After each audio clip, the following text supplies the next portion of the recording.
videos of you guys as Mad Dog at the Rivian Makers Market getting some reps in for the cornhole tournament. Suck it, Dumb Zone. Cirque show starts now.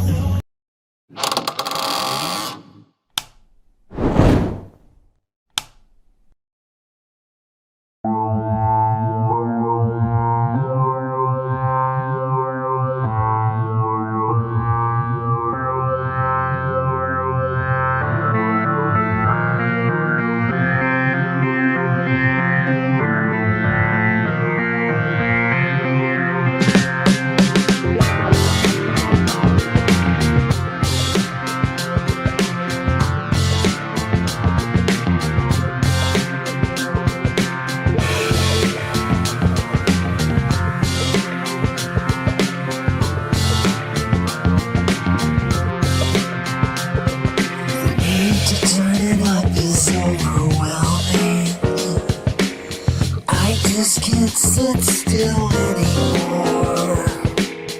I wanna break things with my hammer. I wanna start a little war. Isn't that what this little red button here is for?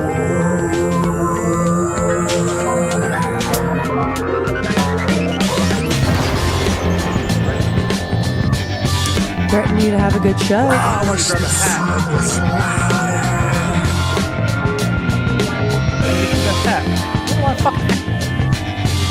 What hats in your office? I wish the sun was louder.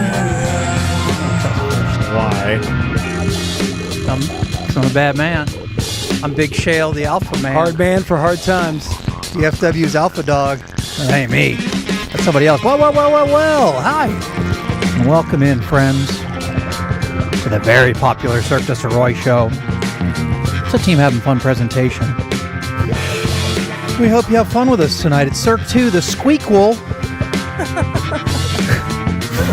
Like 20 of those, finally. We are the throbbing pulse of DFW.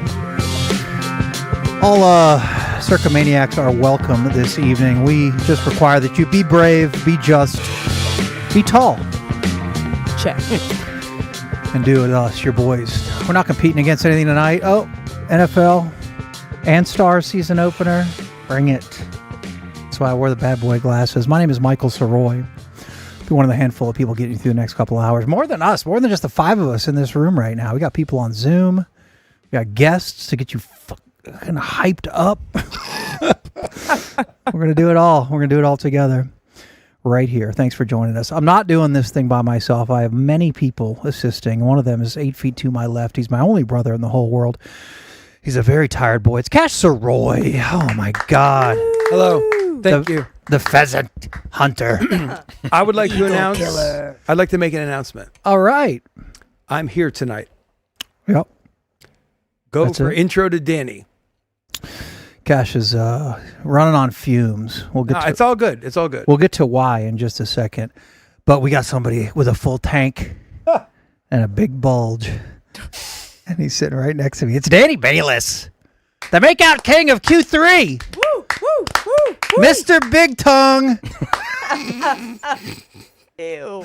I laughed all night because this idiot is his bonus trivia question for whatever, the 41 game. How many people did I make out with in Q2 of this year? It was Q3. Q3 of this year. I was trying to get you to say 41. So in 90 days, made out with 41 different people. And you thought about it for a second. For a brief second. Did he? He did. And it's not like you certainly are not a kiss and tell type. But that said, if you'd made out with 41 chicks, Just made out. I would have caught wind of. I mean, it's not like you'd be like, bro, I made out last night. Twirling the phone. Number 36 in the tank. 36. Check the iPhone notes. Um, You rank if they're good kissers with little emojis. Who's been your best kiss? I don't know. Corby. Oh, I kissed Corby one time. on the lips. Aw. Yeah, actually with tongue. No. Swear to God. How was it? Swear to God. It was quick. Swear to God. And it was drunken dare payoff at the Barley House in like 1998. Before we even worked together. With Sounds tongue? steamy. Yeah. Like a quick, Their tongues, gross, like that. your tongues touch? Yeah. Like just the ends, or was there a little? There was mouth closure. and- Holy crap! This is breaking news. Look, we were trying to get laid Insertion. And that's the with way? each other. Oh, okay. No, it was like a group of hot girls were trying to get us. Yep. Because I'm I- sure we were trying to get them to do it. Yes. It was a different and they probably time. did do You it. two kiss? So like, well, now it's you your two kiss? turn. This And was we a thought different. if we, did it, that it would be like a really shocking move. Nothing gets you pussy like kissing men. Whoa! Whoa! Wow. Sorry, first 5 minutes shouldn't have cussed. Language. Whoa. Your parents Sorry. watch this program. And they have the same opinion. Well, Even I don't think I would drop a P. Yeah. That's a hard word to get away with. That was a different time, a long time ago. That's Sure. back when, believe it or not, the streets of Dallas, there were some crosswalks that had rainbow painted on them. Come on. not that's then. not, no. What? That's break. It was like 30 years ago? Yeah. Until it got pressure washed off this afternoon. So we could get, I don't know, funding. We have no comment on it. You guys did hear about the most recent iHeartMedia casualty, didn't you? I did. Oh, No one bites the dust. A guy that we worked next to He was for, cool as I don't know, hell. year and a half. And like you could argue, still is cool. proof. Actually, you don't have to argue. There's proof that you and I aren't good at radio, but he was good at radio. That guy had had a career since 1982. Yes. He was in the game. I used to listen to him when I was a kid. Tell them who it is for The those. great Bo Roberts, formerly of Q102, Texas Best Rock, and growing up in the small town of Knox City in the 80s, at night you could pick up Q102. Mhm. It was, during the day it was sketchy. You had KZEW. I'm going to call a the 5-second Zoo. timeout just to be clear. Yeah. He was fired, not because I just realized how he said that and the casualty and No, he's not dead. He Okay, was a that's what I'm just casualty of clarifying. iHeartMedia, Yes. meaning that they killed him. I know what Yeah. you mean. They killed his career. But he got let go on Tuesday. Talked to Wolanski, I guess today, and Wolanski put a big article out Yeah. on the DallasNews.com site, Dallas Morning News site. Yep. And it happened just like it did for us. After he finished his show on Tuesday, which is weird, Mm-hmm. and he said he walked in to a meeting room and there were two iHeart operatives, and they said he walked in, he goes, "Well, this can't be good," Yeah. and he said he was out the door within a minute. They got that. They follow the script. They Yeah. got the binder Yeah, that they did with us. he told Wolanski out the door within a minute, having a radio show with iHeart or with in town since 1982. This motherfucker Fired in a minute. This motherfucker has had an audience for 43 years in this market, and they didn't even allow him the courtesy of saying goodbye to his listeners Yeah. on a Tuesday. And he told Wolanski he told Wolanski something that he said to them as he left and asked Wolanski not to print it. Oh, really? So you can assume it probably wasn't, Yeah. the most, Thank you for this well, no, it wasn't pleasant ending. filled with niceties. Yeah. So yeah, Bo Roberts killed in action by fucking iHeartMedia. Sniped. Yeah. Not actually. Just Now I don't fired. know. And he's alive and I don't know that Probably he not had well, had a but- team. So like AO was with him. I think and- the others are still on, and We support them. we do support them. And they had to do the show the next day without mentioning it. without I mentioning. think. I don't know. I don't really know. Well, I mean, the cat's out of the ass now, so everybody knows. That's not Yeah. a saying. But iHeart is slashing salaries. I think they are trying to they own all of the radio stations, and I think they're trying to make up to $150 million in cuts Mm-hmm. company wide. And I'm sure, you're in the game that long. Bo wasn't making $35,000 a year. I'm sure he was doing okay. Yeah. But I'm sorry, but unless you're the ticket, radio ratings are probably not great. I think the Fan does really well, but as far as music radio, I mean, who can you think of that's killing it right now? But what do you do? Like they ditched us and moved back to rock, right? Mhm. At least with our station. Like, where can you go? Because the principle of moving toward live local talk makes sense, which is what they try to do with the Freak. Basically, they had just fucking rock music, and They then just didn't know what to do with us. right, and they didn't like any of us, and whatever, and we got shit ratings. But in principle, moving from rock music to live local talk feels like a lifeline that gives your radio station a chance. But I don't know what other areas, unless you go political. Yeah. Or I guess is country or religious music. Is that still I think are those still like kind of I think staples? Hawkeye and Mishrod do really well.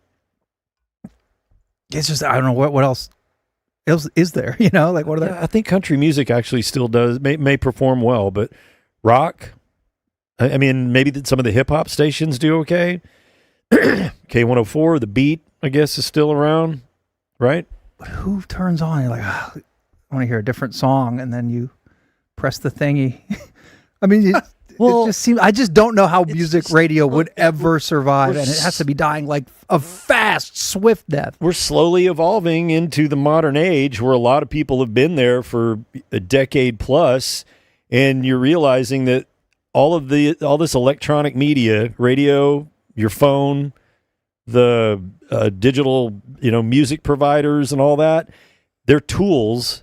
And if you want music, well, you can get music really easily on your phone.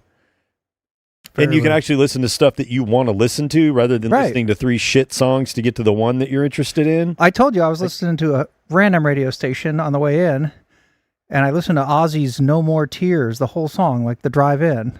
That song is epic. No more Zach Wilde on guitar.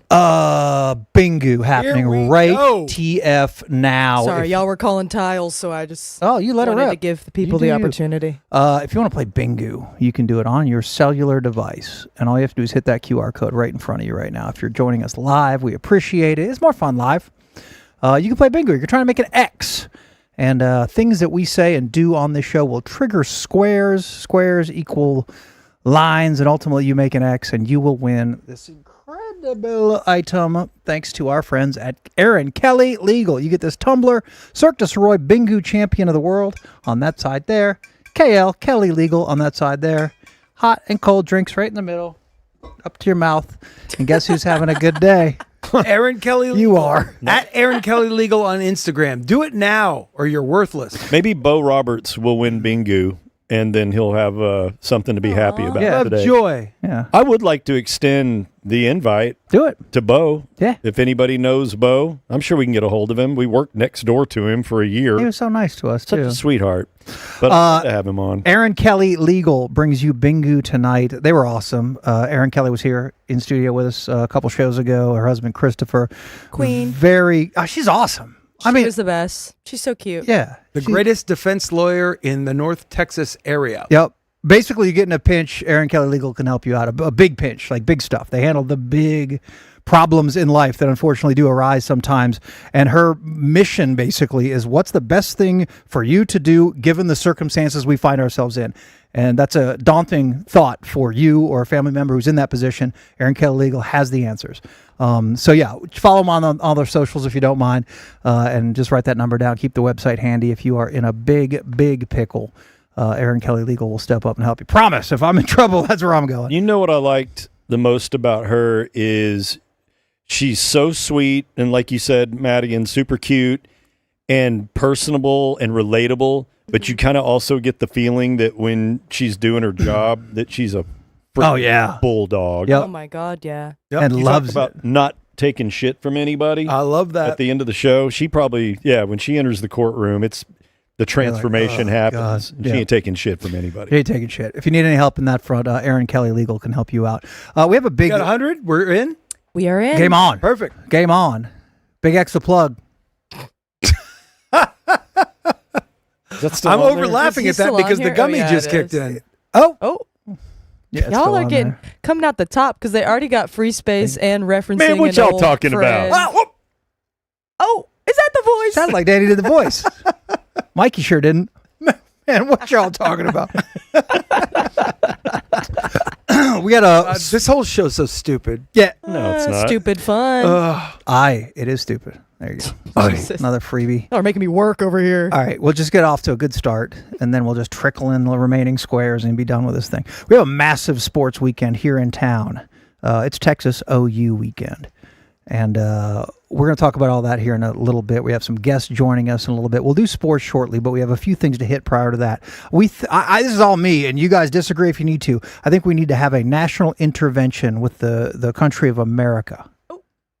Okay? Okay. Because I've been watching America, and there's something going on that I don't like, and I don't want no more of. And it's all you idiots. Everywhere I look and go, screaming, "Let's go!" Yeah. I've been with this for a while. A decade. It's We bothered heard it me. 100 times today. Yeah. Yes. It's bothered me for longer than a decade, but I've kept it to myself best I could. You're so brave. I watched The Amazing Race the other night, right?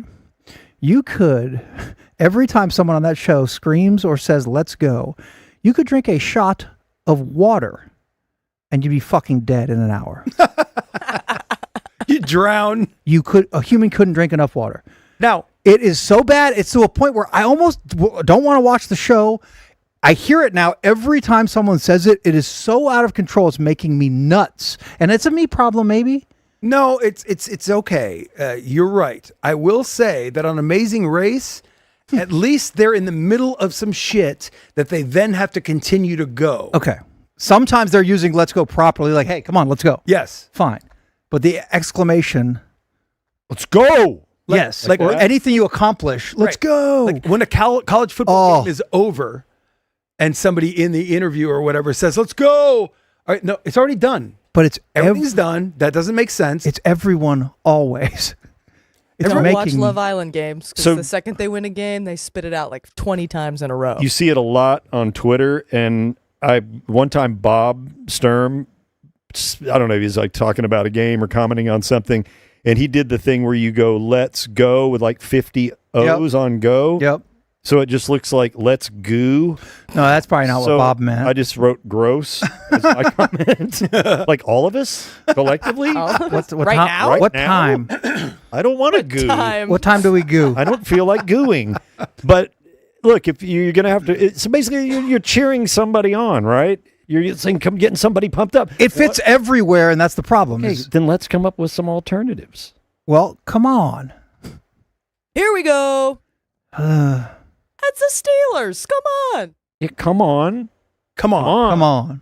Come on is good. And someone said on Even Amazing Race, one There's team really started not a with lot of replacements. "let's get it," and I'm like, Let's get it. okay, Okay. What does Rizzo keep saying? Cinema.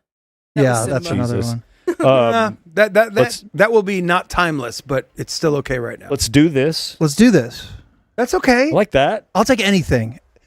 It's a me problem because now every time I hear it, I'm disappointed with whatever I'm watching. But it's spiraled to a point where it's really taken a lot out of me. Well, let's do this. Come on. What's something you would Let's like get yell it. at a horse to get it to start running? Yeah. Yeah, giddy up. Mush. Giddy up. We're gonna work on it, but just Mush. take it easy. Just don't yell at every 10 seconds, everybody. All right. Okay. So that was on Amazing Race. Real quick before we get to sports, two other things. So Survivor, we got Danny on board. We're okay. Episode 3. But I would, I'm tender with the shows that I suggest to you in movies, but we have a good hit record. You and Yeah, I we're think we have a lot of great. trust. So I intentionally really never try to push Big Brother on you. Okay, that's a step above Survivor. But I love Big Brother. Cash loves Big Brother. Love it. Madigan loves Big Brother. Yes, sir. And the season just ended. Don't worry. If you don't care about Big Brother, don't give a damn. This is not going to affect your life hardly at all. But if you do like Big Brother, or nobody's someone who does, we have a dude who lives in town. Prep for information now. Prep for information now. His name is Keanu Soto. Woo! And he was just on the show. He won America's Favorite Player. He was awesome. He was like the one dude Oh, that he's you're a like, we'd hang out with this badass. dude. He lives in McKinney. And through Madigan's hard work, we booked his ass. He's coming in here Whoop, whoop. for an hour We got Keanu. on Wednesday. We're not going to do it live. And Danny's not going to be here because you don't watch the show. So Cash and I with Keanu sitting right there in Danny's chair. America's Favorite Player. And we're going to whip him for an hour about Big Brother crap, it's all fair. sorts of stuff we can think of. A full hour of chilling with him. We'll cut it down and put a little sampling on Cirque like next Thursday. Yep. Yes, the full hour interview will go out on YouTube. Yeah, because we don't want to do the whole, if you don't like Big Brother, I don't want to make you sit through an hour of Big Brother talk, you know? But the people who do like Big Brother or others who don't even know about our show and like Keanu, man, hopefully they'll find it interesting. But I'm pretty soaked. Keanu from Big Brother is going to join us on Wednesday. We're going to tape it and get it out. That's a weird thing where it's like we just had Dirk on, and we just did Mavs Media Day. We got to meet Coop. Cooper Flagg. We'll talk about that in a second, I'm sure. Spent some time with him today. It's just a different realm of not nervousness or whatever, but that guy just starred on an amazingly huge show. And I'm not going to be nervous, but I'm going to be excited. Yeah. Overly excited for somebody that I've never met. Yeah. And who was insignificant. You could have been in line at Cinnabon with at North Park. Yeah. Couple months 3 months ago. Yep. And you wouldn't have thought anything of it. And now I'm like, oh my God, Keanu's coming in studio. Yep. Christina's already psyched. Laying out outfits. What do you think he's going to think about water Christina, feature? text me what you're wearing. She's so excited. He's going to want to know what's growing in water feature. It is getting a type of slime, There is an algae element. a goo of sorts. Yeah. Let's goo. It Let's gooed into the water It feature. does a Not me. little flip every time I turn it on. It looks like there's spirits in there. I just let it live. I don't want to Something ruin it is trying to clean Definitely living in there. I will say for you people tonight, it's okay to ask water feature a question. No, it's not. It is okay. This one doesn't talk. So Keanu gets to sit in the I bet it chair does. of 43 episodes of crispy beef taco fart. Yep. Yeah. We're not going to tell him that. How many times do you fart per show? Like on an average, probably 0. That so that many can't be fans the in average. here. Try Probably to zero. That can't be release the them average. during the show. Do you a lot? All the time. No, You ripping over there a lot? Constantly. No, he's not. No, I'm not. But the average can't be 0. I think just the average Like American point- male I think I may over have- 2 hours. Like in an emergency, release 2 in 42 episodes, but the night's still young. See, I would guess I don't buy your 0, bullshit. but it's not 0. It's Yeah. All right, think- everybody count your farts. okay. We'll get a little Everyone keep a umpire, fart tally, a little please. hip counter, like an umpire. The Mark Maron Dollar alarm's per about fart. to go off. Yeah, Mark Maron just There they are. son of a bitch. So yeah, Keanu next week. Check it out if you like Big Brother, and tell your lady friend or someone you know that likes Big Brother. Stick with us; it should be pretty cool. Cash, big day today. That's why he's tired because his homeboy's been busting his ass all day, as has Madigan, Yep. who I'm giving her Yes. flowers to right now. I don't like that either. What? I hate that. Giving her It's on the Bingo a card. bingo Madison card. gets Son her of a bitch. flowers. That's the only reason. All I right, do all it. right. That's a term that I think can go away. That can go away. Let's focus Don't you on think? Let's Go. No, I don't. That one's at least. Let's go and It just give them says, their "Let's flowers go, are Madigan." kind of close to me in my hate meter. I hate flowers more than Really? Let's Go. Yeah. Yeah, I can't stand that. I never even thought about Let's Go until you just That's brought it why I up. almost didn't want to say it out loud because I didn't want it because now I've given the gift to you, the bug. I've given you the bug, and now you get to be annoyed by Let's Go. Real quick. It could be like the smile, where now I'm not annoyed anymore. Now you have it. We could do a whole big segment on this, but the one thing that I've noticed so much more, and I really noticed it today in a Taylor Swift interview she had recently done, is, and I do this too, because I'll watch myself on this thing or hear myself. Like And you know who doesn't do it? You guys. really? You guys don't do it. It's crazy. There's a game I want y'all to play called Anything But and you are with your partner and they have to guess 2 words and you can't say and every time you do, then a new rule is applied. Like you can't say words that start with N. You can't say yes or no. Well, that rules cash out. Yeah, Cash can't play. Can't it, play. Off would- air it would Cash be a can't play. toughy one, but I think it would be fun. I will say that when I listened back to the Dirk interview, Why do we make him out to be the biggest? I don't know. And he's just racist? tired, and he's like, "What do you want?" I just hope that The everyone. fat racist man. He's like the coolest dude I know. He's neither of those things. He's my hero. Yeah. But I think that's why I'm trying to tear him down. Yeah. We tear down our heroes, Yeah. Cash. I don't have the energy to fight tonight. So how was media day? What do we do out there? How was Cooper Flag? That's what we want to know. So this is actually a pretty cool extension from a conversation that we had on this show, probably like 2 months ago, or no, whenever the lightning bolt hit, whenever he got drafted, or the first pick happened, whenever the hell it happened. We had a conversation about what Cooper Flag videos we're going to do. Oh yeah. And we got a bunch of ideas, and for a lot of reasons, some of them worked, some of them didn't. But it was a weird. So let me just explain for anybody watching, listening right now. Media Day for the Mavs. The Well Creative Productions, that is the production house that we are sitting in right now, It's been around for 13 years, and we do commercial work, we do corporate work, we do cool video production work for teams, companies, whatever.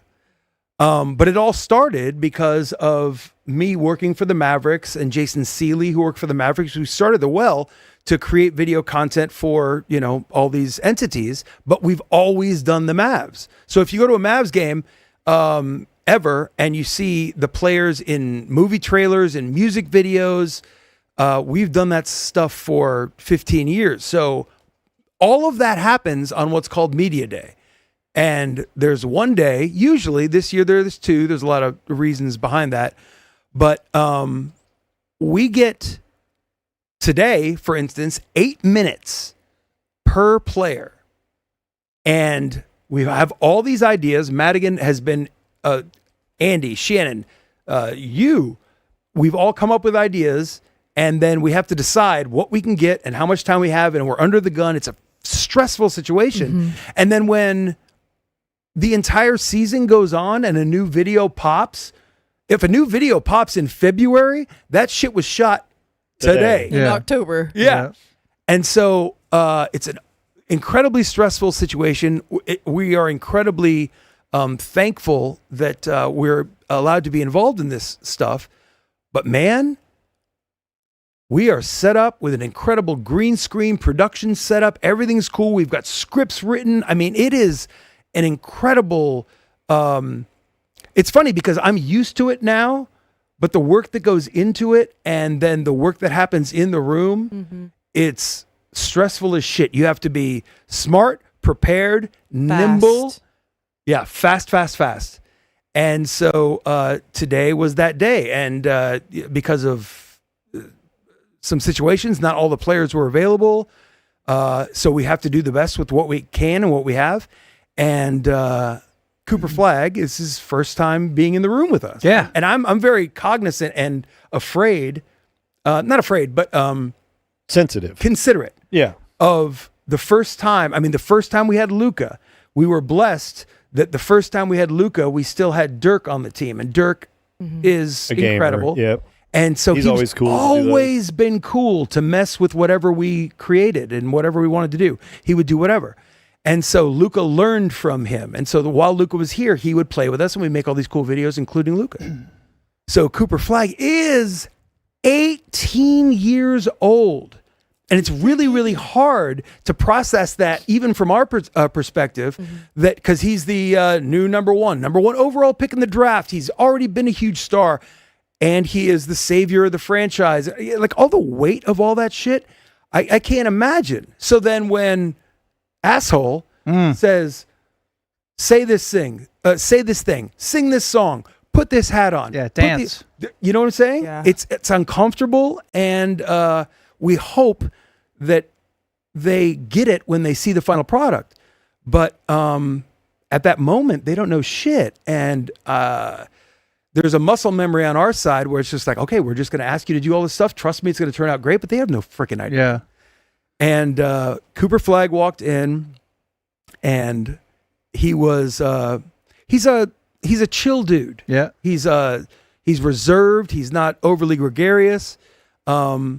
But he was game, man. He was game for almost everything that we did.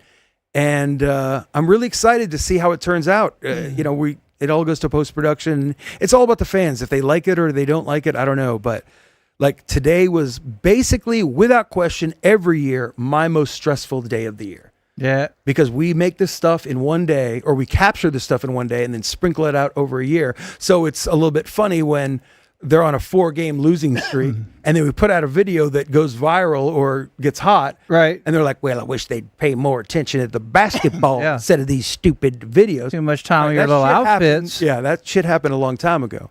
But it's a fun day. It's so rewarding when we get to do cool stuff with the players and then they get it. PJ Washington, who's been around a couple years, today was probably the MVP of media. Yeah, he's a good, right? Oh my God. So Actually, good. maybe Dwight Powell. See, Dwight Powell, He's been doing it for a long Dwight time. ate it up. didn't he kill it? He gave more expression than we were even serving at him. Like, Yeah. he doubled our energy. It was awesome.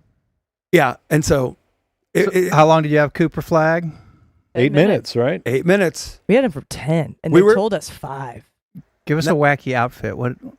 I mean, you don't have to spoil. No, anything. I don't think we. I think did we do No. dad jokes? I think we did. Coop? Yeah. Yeah. I saw that picture of Shannon. Yeah. Well, it's probably a lot of still photos and getting them to change position so you can do the superimposition of the heads on Right. the So that's the movie that's scenes. that's the and stuff. lowest bar, right? Yeah. Is just get the. You start with that just we to start get with them that. loosened up. That takes was about my 3 job. minutes. I came up with that idea. Yeah, Madigan just took all the now. pictures. Smart. I was on the ladder so that I was face level with Yeah, all yeah. the big boys. Yeah, but it's just it's a fascinating day, and I love so much when Mavs fans get into those videos and it shows cool personality or whatever. But those guys need to have buy-in on this day, and it was it's exhilarating every day. It's just being a creative person and creating content or whatever.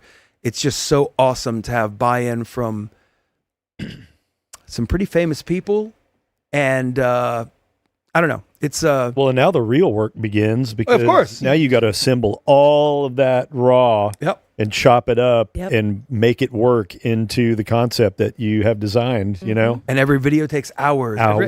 And we'll have to have 5 ready before the first game. And this is one of those things. Which is when? like 2 weeks. 2 Aye, weeks. Yeah. Like 2 weeks. So don't text for 2 weeks. I'll be busy. But that's why I was asking you, or we were talking about this the other day. Is like I would really love to try to produce music.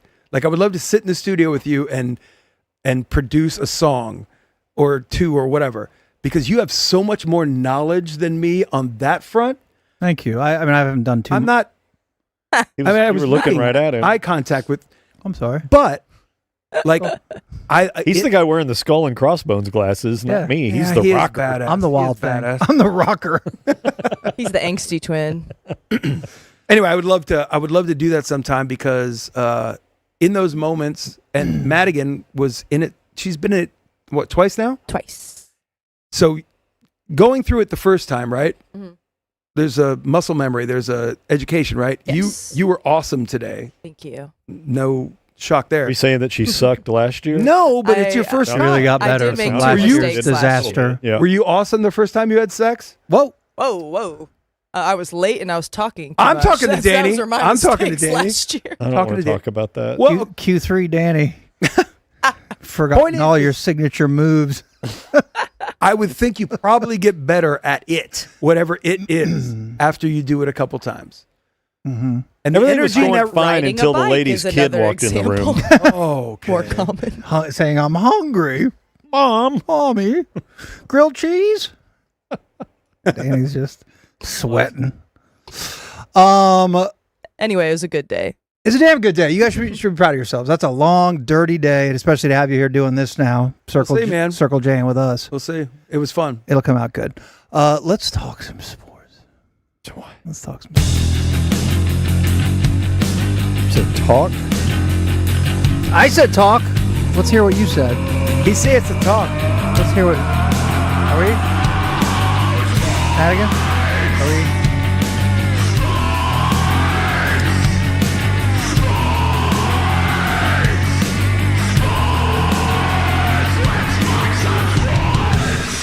Huh. I don't know if it's talk or not. We're going to do some sports here because it is go time. We've said it. Family, religion, it all takes a backseat to the most important thing in the world, and that's football. Football is all that matters. Are you talking about the Red River rivalry? It's here. It's here this weekend. Thank God. It's like in 2 days. I'm actually excited because we're going to the game. We're going to the party I'm so excited to go to beforehand, the and we're game. going to the party with Rivian, So excited to throw like the coolest, into the front trunk. the coolest deal going. All right, 2 things. If you want to come hang out with us, there you go. The Rivian Rivalry. It is this Saturday, high noon, at the Truck Zone, which is a couple people have asked me where it is. It's right near the music hall at Fair Park. Okay. I don't know where that is. Do you? Yeah. So apparently the Truck Zone is within earshot or eyeshot of the music hall at Fair Park. So Yes, come into gate 5 for the shortest walk. that's the easiest way. Yeah, that's what I discovered. So it'll be us, Team Cirque, against the Dumb Zone with Dan and Jake. Blake, I don't know. He's TBD on when the Cowboy flight out is because he's on all those flights that go to road games. And we're playing front trunk cornhole, baby. Whoop, We're going to whoop. settle the whole thing. What website they need to go to be involved in this thing? Well, they can't be involved in this thing, but they can be involved in that thing That's right what there. I'm talking about. It is the State Fair of Texas sweepstakes. Rivian.com/bigtex. This is all that matters. Yeah, I mean, if you're For going you. to the game or the fair, come kick it with us. Come a little early and hang out. Say hey. But if you're not doing any of those things, just sign up for this. Rivian.com/bigtex. And I think it's over $11,000 of cool Texas stuff. I've said this before. Rivian kind of does it right. Everything about them is cool. So they work with cool partners, these craftsmen and women in the state of Texas who make kind of, I don't know, I'm trying, make No, inclusive. I love it. incredible stuff. And they've signed on with Rivian to give it away to you. All you have to do is sign up. Rivian.com/bigtex. The dude who makes the boots, again, $8,000 boots is what he charges. Custom made boots. Somebody's going to win a free pair. Table. I can't imagine what a handmade wooden table. And again, Whatever I've you seen want. some with all the stone in it and everything. I mean, it's incredible. 11,000 worth of handmade goods from craftsmen right here in the Lone Star State. Available for free if you win. Rivian.com/bigtex if you want to enter. And I recommend you do just that. Yeah, this is much more important than watching middle-aged men throw beanbags into holes. Although Mike is really good at it. This guy? Bags and holes. You guys Yeah. keep saying that. I don't know if I've There ever. was a learning curve to this one. Yeah. So you did it, right? Yeah. Is it high? You have to just throw a little higher? I would say lower because first time I went too high and I clipped the hood. You got hood? Was that And the cold so I open? went a little. Yeah, Yeah. I can play it again if you'd like. Yeah, play it You know again. what? I'd like to see it. Hey, what's up, you guys? It's Mad Dog at the Rivian Makers Market getting some reps in for the cornhole tournament. Suck it, dumb zone. Yes. And then watch this. Jam jar. Look at that.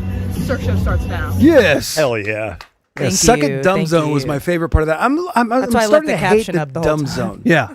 I don't like them. No. I mean, they're friends, cool, whatever, but this whole Pix thing, Enemies now. F those guys. Yeah. We can show them on Saturday. We're going to show them Show them good. who we are. We're going to show them good. Is she on her? Does she play? Everyone, But I don't know how, like, what the numbers are or whatever. But you might need to you might need to take a dive. Now, was that like a... My arm. I think I'll it's be in broken. attendance if you need me. If not, I'm a great cheerleader. Yeah, but you made one. We know you can make Well, one. I mean, I want to know, was that like a Dude Perfect video where they do like 4,800? that was the Man. old Ryan one. was my Yeah. videographer. Get the There right was one. 2 takes. Okay. 2 takes. 2 takes. All right, we'll take We're that. good at cornhole. We play a lot and we run tournaments a lot with our friends. Okay. And we're kind of the best We ever. Need her So, on our team. Yeah. talk about a golden I gun. don't know how we do it. Mine's a perfect pistol. So anyway, What? proud That just happened. to be out there with Rivian. Rivian.com/bigtex. Or if you're going to the game, come say hi and hang out with us for a little bit. We'll be there at like 11. So we're going to be there from 11 until 2:30 go time for the game. You and I are going to the game, and the game is Texas, Oklahoma. I'm excited. I've only been to one. Really? Yeah. You've been to more than one? Oh, well, when I was on 'cause working? TV, I covered probably 6 or 7. Mm-hmm. As a fan, I've been 2 or 3 times, and I haven't been in a long time though. I'm excited I'm really excited to go. How many you been? One, I went with Corby and Junior, and it was one of those early starts, like an 11 o'clock, Yeah. I think. Yeah, back in the day. And Corby wanted to get there at 8 Oh, idiot. To make out first? to neck. And the night before, we closed down the Barley House when it was on Knox Henderson. And we kept telling each other, it was like 11, well, we should really go home and get some sleep. It's going to be an early day. I'm going to be at your house at 7:45. So you got to be up and be ready. And then we ended up staying probably like after hours, Jeez, yeah. doing shots and drinking beer until like 2:30, 3 in the morning. And I think I got like... Was Junior with you? He wasn't with us, but we met him there. Okay. But Corby picked me up, and I looked like hammered dog shit and felt awful. And it was cold as hell. Yeah, it was freezing. Because It was one of those Texas OUs that it was windy as shit and probably like 52 degrees and felt like it was 40. Yeah. And I had like a shitty windbreaker on or something and just hung miserable. over and dehydrated, just sitting there. Just gray. And there's Junior, who probably rode 28 miles on his bicycle Yes. before the game. And to them, this is like their Super Bowl, whatever. It's the biggest thing in the world. And to you're those like, guys. why did I agree to go to this? Right. But it was fun. The one I went to was a blast. I mean, it's completely unique. I remember when I moved here because we're Florida folk, so the argument of Florida, Georgia being a better neutral site rivalry thing. But the longer you live here, man, and the more you get ingrained in these psychopaths whose freaking, I don't want to say life depends on what happens on Saturday, but I mean, it's very, very big. You do sort of kind of give in a little bit and think this is, they're equal at least if this isn't bigger. I will say, and I'm speaking from a Gator perspective, what is so amazing about the Florida-Georgia matchup? Switch. Yeah, I'm trying to. I think she's probably trying. Well, I'm texting her to ask if we have our guests. Still just one, She but won't I'm look at me. prepared to go. I'll resend the link. What I will say about the Florida-Georgia game versus the Texas-OU game, those are the only two, maybe Army-Navy, I guess, but yeah, what is both charming and awesome about this rivalry versus Florida-Georgia is also the negative. Like, what Texas and OU are missing is a kick-ass tailgating scene with both teams surrounding the stadium. Like, if it happened at the Cotton Bowl without the State Fair, I think that both Texas and OU fans would like it better. that's interesting. You know what I'm saying? Like, if it was just those two schools swamped. Yeah, but isn't it offset by the uniqueness of being in the middle Again. of the effing State Fair of Texas? Like, that's more unique than let's all get drunk in the world's outdoor cocktail party. Like, and I get that side, but holy shit, it's in the middle of the massive ass fair. That Again, I'm not coming from a perspective that from this is way better. It's just different. It's very different. And to be honest, I think that the Texas OU game does a better job of splitting the stadium at midfield, because I love the fact that a flip of the coin or the situation of the game makes it to where Texas has to score late in the game in the fourth quarter into OU bowl or the other way around. Florida, Georgia, it's split in the end zones to where one whole half is Georgia, one whole half is Florida. So I actually think that the Texas OU thing is way better in that way. But there's nothing cooler than the tailgating scene where it's like if the stadium and all the parking lots around it was a pizza and all the slices were a Florida slice, a Georgia slice, a Florida slice. You can walk around and get into enemy territory, walk another 5 minutes, and you are in friend zone, and everybody is talking shit, and there is no distraction by the fair. That being said, again, I'm not saying one is better than the other. It's just there's really, really cool differences that Texas OU people don't understand if they haven't been to the other one, and Florida Georgia fans don't understand without having the State Fair. I always look for like the one text or red in the like they got the wrong ticket. Yeah. Like, I don't know how they do that. How do they keep such quality consistency? And I understand if you get your tickets through the school or however it works, but they're so good at it, you know? Like, you rarely see the one lone Sooner in the middle of the orange section. Yeah. So look, you're from here, but you don't have any massive loyalty to either of these schools. He and I don't either, but we have a lot of friends who do, and we have wrangled up two people who are absolute psychopaths, one on each side of the fence for the Red River rivalry. Point counterpoint. On Tuesday, you have Dirk Nowitzki. On Thursday, you have our friends Joel and Fitz. Yes. Jackpot. Hi, boys. We got him. Hey. You know what? I almost did the over text of, hey, if you want to wear like a fucking little outfit, that might look cool. And both of them dressed pretty for the big Cirque Du Sirois show. How we doing? Let's start with Fitz. Fitz, where you at? You're in Colorado. You coming in tomorrow? What's the plan? Yeah, I got a 1 o'clock flight. I arrive, I don't know, around 4 o'clock, and then I don't know. I'll try to track down some folks to have some beers. I will not do what Danny did, though. I will not stay up till 4 o'clock in the morning at the Barley House. You are That's for after the game. But you are kind of in the Corby Jr. Oh yeah. Trident of OU psychopaths. Like, you guys are fast friends with the trips up there and basically doing all this stuff. Have you talked to your boys? Is there a meetup that we don't know about? Well, that's who I'm going with. Yeah, I go with him, and I'm actually rolling with Corby. Stand with him, actually. So, yeah, it's going to be full-fledged. I like the fact that it's a 2:30 kick, actually. I don't know. I had mixed emotions when they moved it to 2:30, but I think overall I like I don't know, just not having. I think there's a little bit less traffic for a 2:30 kick than a 11 o'clock kick. That 11 o'clock kick was a mother. Couldn't sleep. You get up, you meet up at like 7:30. It's insane. It's just a sea of traffic. Yeah. Yeah, I'm glad they moved it back a little bit. Yeah. Did you? It's funny. I should know this, and I'm sure you did. You graduated from OU, Chris? Yes, I did. Okay. Yeah. I had some really shitty football years when I was in school there. Really? Really, you guys shitty. were dog shit. There's no getting around it. We were terrible. It was literally the worst 5 years of Oklahoma football were the 5 years that I was in school there. I'm sorry. And then they fired John Blake. The last event I covered it in school was them hiring Bob Stoops. Fitz is a photographer, a videographer, and he's been to a S-load of these games, and we'll get to your actual number in a minute. But he is probably the biggest OU fan I know, and probably the biggest University of Texas fan I know. Yes. On the right side of your screen, it's our very good friend, the good man, Joel Grunberger. Hi, Joel. Hi, Joel. Hello, gentlemen. We need a little louder. I don't know how we do it. I don't know how technology works. I can't spell it, but can you hear me now? Yes, we got you. We can hear you well. I bumped him up. And you're a graduate of the University of Texas at Austin, correct? I am. Me, my brother, my sister, my mother, one of those families. These two, by the way, truly hate each other, which Yeah. is why we thought this segment would be a whole lot of fun.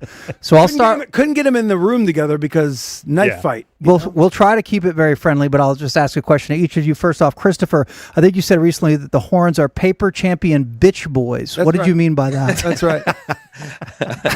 I did not say that, but I can't say that I didn't think that before the season started. And Joel, I have you down as why are all Oklahoma fans backwater scum? Yeah, that sounds about right. So I know you got Joel. I think you have some impeccable. Like, how many of these things have you been to? How many of these games at the Cotton Bowl have you been to in a row? I don't know. Like, what's your? It's crazy. Unfortunately, not in a row, but Saturday will be my 47th What? Texas OU game. Holy shit. Yeah, You believe that? Dang. And how old are you? I'm 59. Dad took me and my brother when we were kids, and I was hooked. Never looked back. It was the greatest thing I'd ever. I can tell you that the games I've been to, that I've actually attended, the 46 previous games, the Longhorns record, I think, is 21, 22, and 3. Oh, And who Pretty covered? balanced. and who covered? It's a great question. Texas is not currently on a very good covering streak, put it that way. All right, so 47 for Joel and Fitz as a fan and as a worker at Fox Sports Southwest back in the day. Fitz has done documentaries about shit that goes down at the Cotton Bowl as far as like the fans splitting, as far as the tunnel that they both walk down. What and I'm sure you know what number Red River, whatever it is this for you? I believe this will be 35, and the record, if I add this up right, 18, 15, and 1. First game was 87.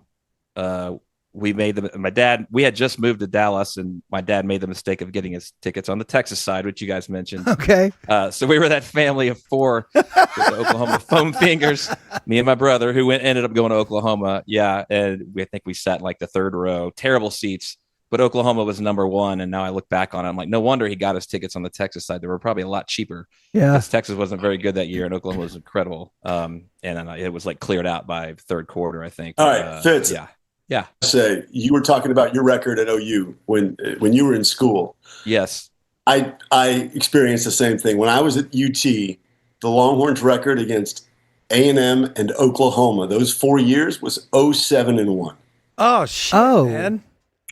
That sucks. I mean, it really affects your time in school.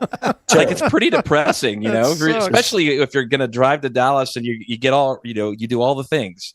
You always have, maybe even get there Thursday night, and you got family there. Then Friday night, you're going out with all your boys. And then Saturday, you're getting pre-drunk, and all you're doing is thinking about You're this getting game. pre-drunk.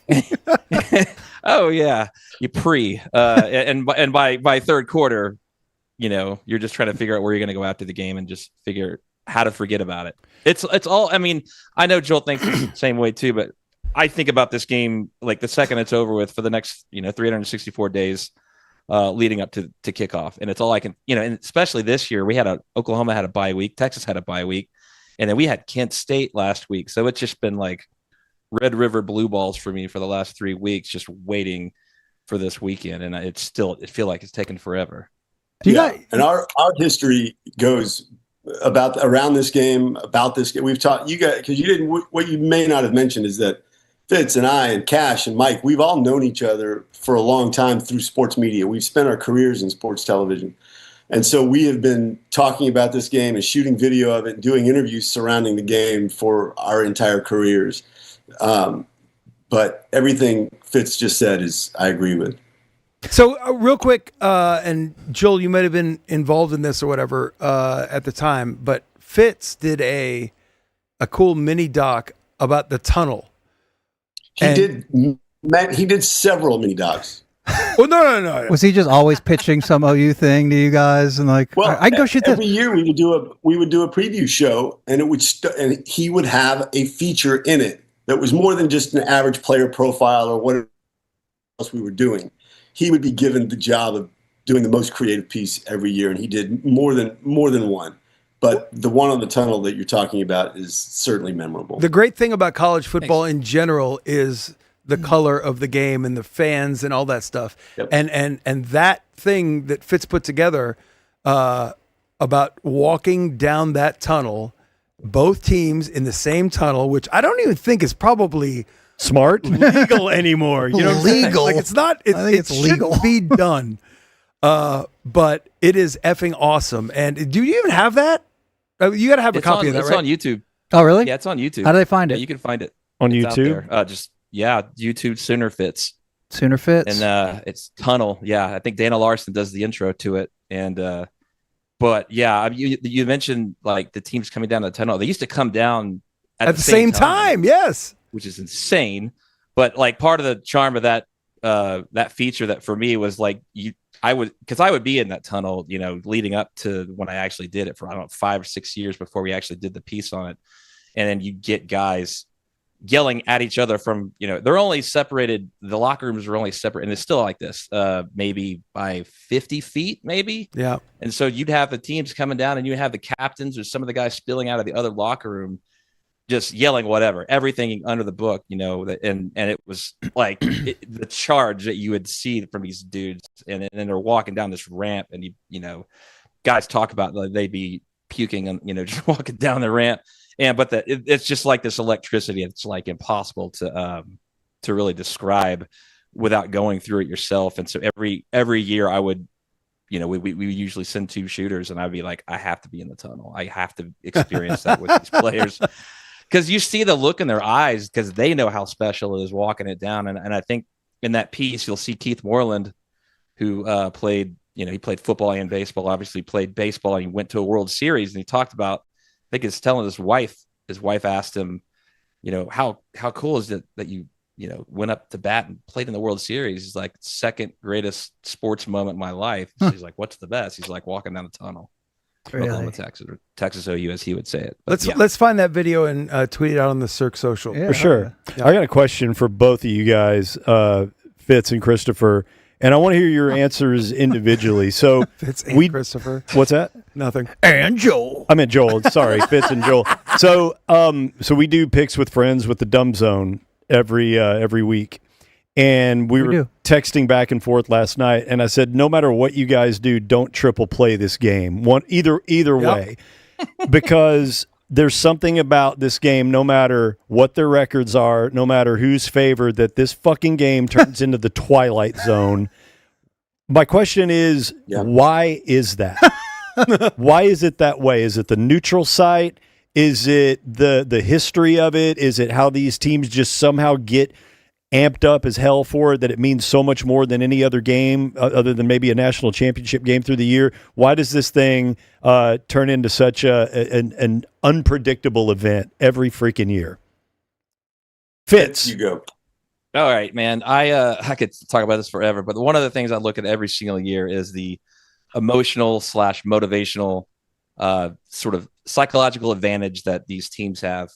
And every year it's different. It's every single year there's a different element that comes into it. You're like, that's the thing. It's like there's 2 specific years where everybody basically had just penciled in Oklahoma, really 3. 2 specific, 2013 and 2015, Oklahoma was I think double-digit favorites both years, Joel. Yes. Texas was not very good. And one of those years, Baker Mayfield was the quarterback. I think either Case McCoy or who was that? Was Sherrod Hurd? Yeah, Case, and then Sherrod Hurd, I think, was the quarterback one year. I mean, it made no sense at all. And Oklahoma just got their ass kicked. And nobody could really put their finger on it. But what happens is that maybe the year before, okay, we waxed them the year before. And now this point spreads, like people are, Oklahoma's got a better program, and so it just gets out there. I think honestly that with the point spread, Vegas, I don't think Vegas is as dialed into this game as they are to most sporting events. Honestly, I think they lose sometimes the psychological advantage that some of these teams have, and I think that's a lot to do with it, Danny. But like as you said, the way they get amped up for this game, the coaches are pre-planned. They're putting stuff into their offense in this before the season starts. And you talk about like trying to gain any edge on film that you can have. This is the game that they do it for, because it's, you've exposed some of the things of your team and offense, specifically offense, that maybe for a big game here or there, but you are saving stuff that you haven't shown. And some of your deficiencies sometimes may not be as bad as perceived, because all of a sudden you roll into this game and you start to unveil stuff that you haven't shown. That's just a few of the things. I know Joel probably has some things to talk about, but that's the first thing that kind of pops out to me, is why it's haywire and it's really hard to predict. What do you think, Joel? I think it's the emotion of the game. Fitz touched on it. There have been a lot of years where outright underdogs have won. I mean, double-digit underdogs have won. John Blake and Oklahoma in '96, they were terrible. 22.5-point underdogs. 20.5-point underdogs won the game outright. It was the first year of overtime. Game went to overtime, and Oklahoma won. But that type of thing, Texas has been double underdogs. Remember the 4 straight with Peter Gardere. They were underdogs those years. Every year, it's right? The emotion of the game. It's I don't know if it's the fair, but it's the split crowd, and it's the importance that both schools, both fan bases, and all of the players put on it. Because keep in mind, back in the day, there were fewer players playing in the game from other places. It was almost all Texas and Oklahoma kids. Now, both schools recruit nationally. But back in the day, they all knew each other. And I heard through the years, we've heard some great, great stories from the players and doing the stories around the game. And one of my favorite ever came from I think it was Thomas Lott, the old option quarterback for the Sooners in the 70s. Bandana under his head. He was just the coolest, baddest dude there was. He said, and I there's no way to prove this, but I absolutely believe it. It's a completely plausible story. He said he thinks that the term homeboy came from the Oklahoma football team in the 70s, because so many of them were from Texas. And then when they got on campus at Oklahoma, they would recognize the buddies that they played against through high school their whole life, and they started calling each other homeboys. I believe it. It absolutely makes sense, and I've never heard anybody give an explanation that made more sense than that. I always loved that story. All right, this is our buddy Joel and our buddy Christopher, two of the biggest Texas and respectively OU fans we know.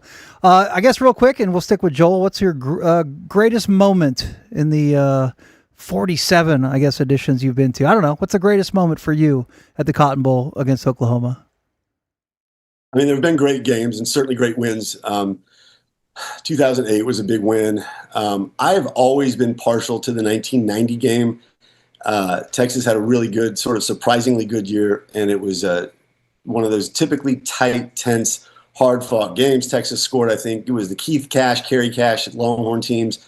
They scored, I think, on their first drive of the game and their last drive of the game, and then Oklahoma had a situation to win the game with a field goal, ran with the clock running, ran the offense on the field 4-3-2.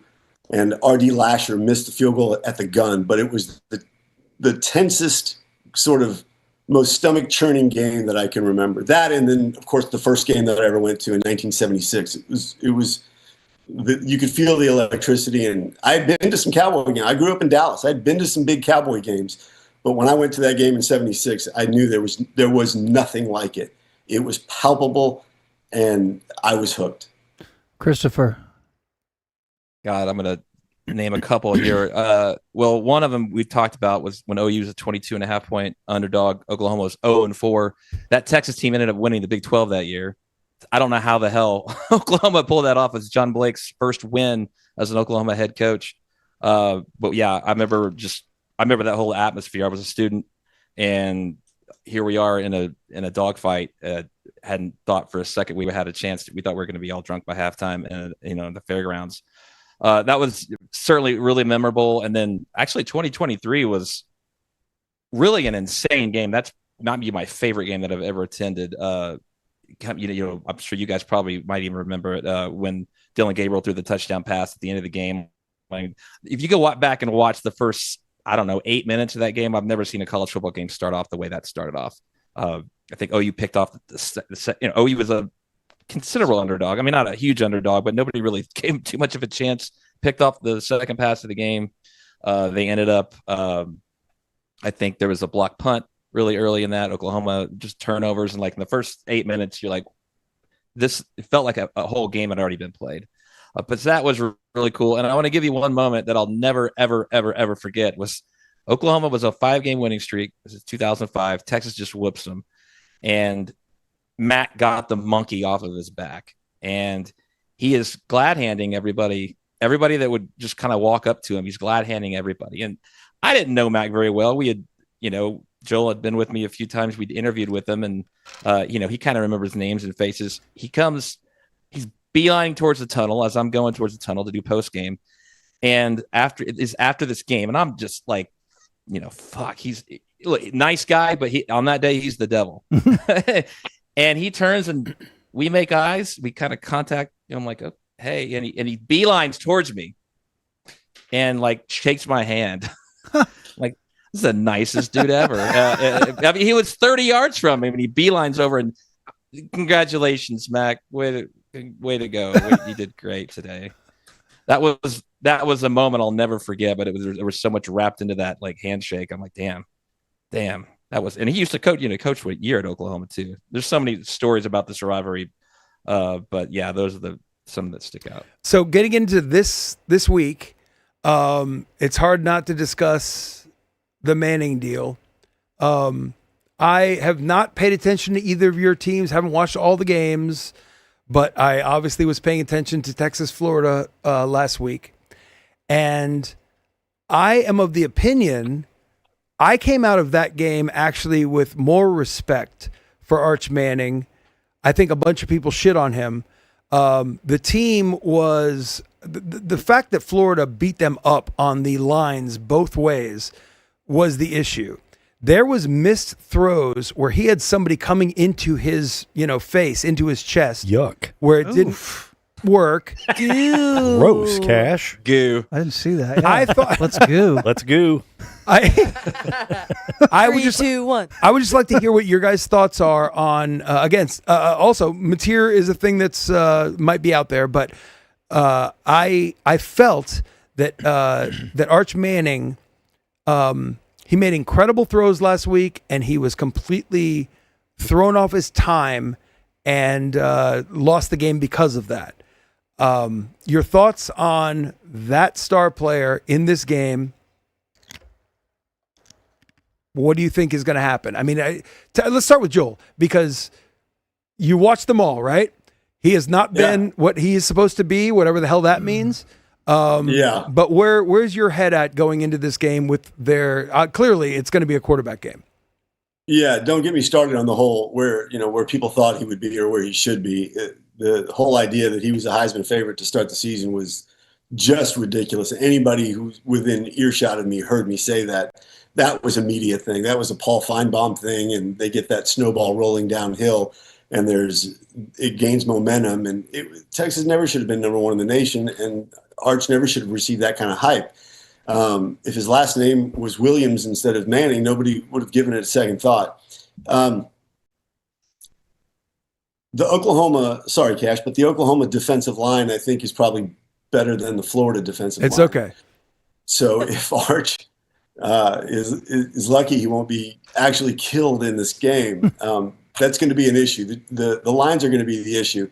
The Texas offensive line was consistently dicey last week. The defensive line was the surprising thing. Texas defense has been good this year. They were not last week. Arch has gotten slightly better as the season has gone on. But there are other problems I think that are maybe a bigger priority, which is maybe strange to say, but penalties are killing this team, and the offensive line is killing this team. Texas has more penalties than their opponents in every game this year, and it's been going on for a while. And at some point, it has to come back on to the coaching. But they have got to clean up the penalties, and they've got to be able to run the ball to protect Arch. And if they do that, they'll have a puncher's chance. But the line in this week's game was sort of astounding to me. It just shows that Vegas looks at numbers and not much else. Is it because they consider this a home field advantage for UT? Because that's the only thing that made sense to me. No, that's not it. It's the John Mateer factor is the biggest thing. That's number one. I think they're convinced he's not going to play, and I am too. By the way, I don't think he's going to play, regardless of the chatter you may hear. I don't think he's going to play. And the other is, Texas has a huge fan base, and the amount that they bet on their team is usually worth a point or a point and a half in the point spread. Yeah. But anybody who has watched these teams play this year, it's not even a matter of opinion. It's just a fact. Oklahoma's the better team right now. And so the line doesn't make sense, but then the result of the game happens. Won't surprise me either way. Fitzy, this guy going to play? John Mateer? I keep hearing this all the time. You have sources. You know Switzer. Come on. I kind of lean that he will play. I think so too. But Venables has done a kind of a remarkable job of they had their team practice indoors. I know Monday, Tuesday, Wednesday, I believe. I didn't see what happened where they practiced today. But I mean, it's a pretty common thing, in this game that there are people watching what you're doing in practice. And Oklahoma had been practicing they always practice outdoors. They had a battle with the Oklahoma Daily, who was like, I think it was 2021, and Spencer Rattler and Caleb Williams was coming into Baylor, and we didn't know who was going to be the starting quarterback. And the Oklahoma Daily just perched up on the 5th floor and just got footage of. They're like, "Yep, Caleb Williams is running with the first," and they put it out there. And the coach, Lincoln Riley was like, "They're banned from," Lincoln Riley would ban them from practice. But I think some of those coaches are still left, and they're like, we might want to practice indoors this week. And I don't know if that's how it went down, but I'm sure that's something that Venables thought about. He's like, let's just not expose this and try to keep this the way that the thumb surgery happened. He's like, okay, they said 3 weeks, which would have run past Oklahoma Texas game. And then you start looking at the Indiana quarterback that played last year, Rourke. I think he came back in 10 days or something after his surgery, and I thought he looked pretty good. And then I heard Joel Klatt say he didn't look the same. But then Indiana played against, I think, one of those games was Ohio State. I'm like, okay, well, yeah, he didn't look very good. And one of them was Michigan, which they won after his thumb surgery. And so, yeah, I don't know if it's the same injury. There's different kinds of thumb injuries you can have, but I don't know. My thought is he will play, but he won't be 100%. But if it's Hawkins, yeah, man, that's kind of dicey. He didn't look good against Temple in the very limited time he had. He doesn't know this offense that well as compared to Mateer, who's been in the same offense with the current coordinator for 3 years. That alone has got to be worth a handful of points. Just the fact that Mateer knows the offense more. But like these defensive players will know what time it is. If he's running, they're going to be going after that thumb. They're going to be, slapping at the ball. That's a scary situation. So who knows if they're going to put him out there like that? But the kid's from Little Elm. He knows what this game means. I think he's going to play. He against Auburn, he injured his thumb, I think, with 4 minutes into the game, and he ended up finishing the game with 200 and something yards. And I think he finished 13 for 14. I mean, with a broken thumb. So I kind of think he will play. If you think he's going to play, don't walk to the window and bet Oklahoma with both hands. If you believe he's going to play, there's no way they're an underdog. He had an injury that was bad enough to require surgery on his throwing hand. You can't bandage it. You can't pad it. I just don't know if you jeopardize – because anyway, who knows? I mean, they're famous for smoke screens. Yep. There's no way they're going to commit one way or the other until game time. In fact, I absolutely fully expect him to come out in uniform pregame without his brace on, but we still won't know if he's playing until they come back out for the game. You talk about all the handicappers just sitting there in the stadium, like with their phones ready Sure. to see how he's looking. And he's, I mean, that there's gonna be a lot of people in that stadium at 90 minutes whenever they exit, whenever they come out. I think they already know who's starting, though, honestly. Watching him throw the ball in warm-ups will be, you're right. Everybody will be watching with bated breath because it'll tell you a lot. I don't know how you can grip a football. I don't know what they did in the surgery either. I don't, a lot of hand surgeries will require plates and screws and even wires, but we don't know. But I just have a hard time believing that they would put him out there 2 weeks after hand surgery. There are reports that Dr. Shin might lead the team down the tunnel. All right, you heard it here first. Our Cirque sources say John Mateer is playing. Breaking one of them and lock it in. All right, you guys are the best. I love it. Honestly, awesome. We don't do too much hardcore, like break it all down. What do you have? Because I have one last thing. I was going to say very quickly, I wanted to know, pick what they actually whatever. think. Well, I mean, their heartstrings are attached. I bet real both. quick, very quick. Who wins? Are they going to hook them? Well, of course, I'm going to say yes, even if I don't really believe it in my gut. But Texas 20-17. That boy, Fitzy. I got 24-13. I think OU has That's a 10 stomping. guys that get a ton of 10 guys that look back on the two blowouts that they dealt with, and I don't think they're for any second they're going to overlook Texas. But Texas back is against the wall, so I don't see OU running away with this. So that's why I think we both agree that we like the under in this one. There's no chance Texas wins in a blowout. There's absolutely a chance Oklahoma could win in a blowout. All right, parlor trick. Joel, you ready? Danny, name any year between 1935 and the present. Okay. Just name a year. 1968. 1968. Joel. Who won? O.J. Simpson. All right, name another year. Let's go 1980. I'm sorry, I didn't hear it. 1980. George Rogers. Should have been Herschel Walker. It was George Rogers. Can I participate or do I just? Oh wait, because I thought this was a Grunberger exclusive. Joel could I'm tell you definitely not on his level, but I know like that one. I know some of these. every Heisman Trophy winner from 1935 to present. Oh shit! Okay. Joel can do it. All right, Incredible. give a random number. We'll give Fitz one chance, and then Joel clean up the mess. 1936. I'll screw it up. Is that second Jay? Oh shit! I don't know. Joel. Larry Kelly from Yale. It's Larry Kelly. Isn't that fun? Yeah. Here's a one of my favorites. I love sports trivia. Here's one of my favorite sports trivia questions. You can use this at the next bar story that you tell. The only Heisman winner to win the award while playing for a school that no longer has a football program. I'm scrolling through the first winners of this thing. So use this the next time at a bar. Boy, this is going to really bring in the ladies. Your make out numbers. Yeah, if making out with All right, who is it? Danny, did I mention I'm a single man? Believe it or not. All right, you guys are the best. That is Joel Grunberger. That is Chris Fitzpatrick. We're going to see you boys out there. Again, we're going. You guys bring extra clothes and dress us up pretty however you want. And we will support. Did you get tickets? Where are you sitting? Am I going to see you? No idea. We have tickets. Yes, we are kind of right near the 50-yard line. If that's any good.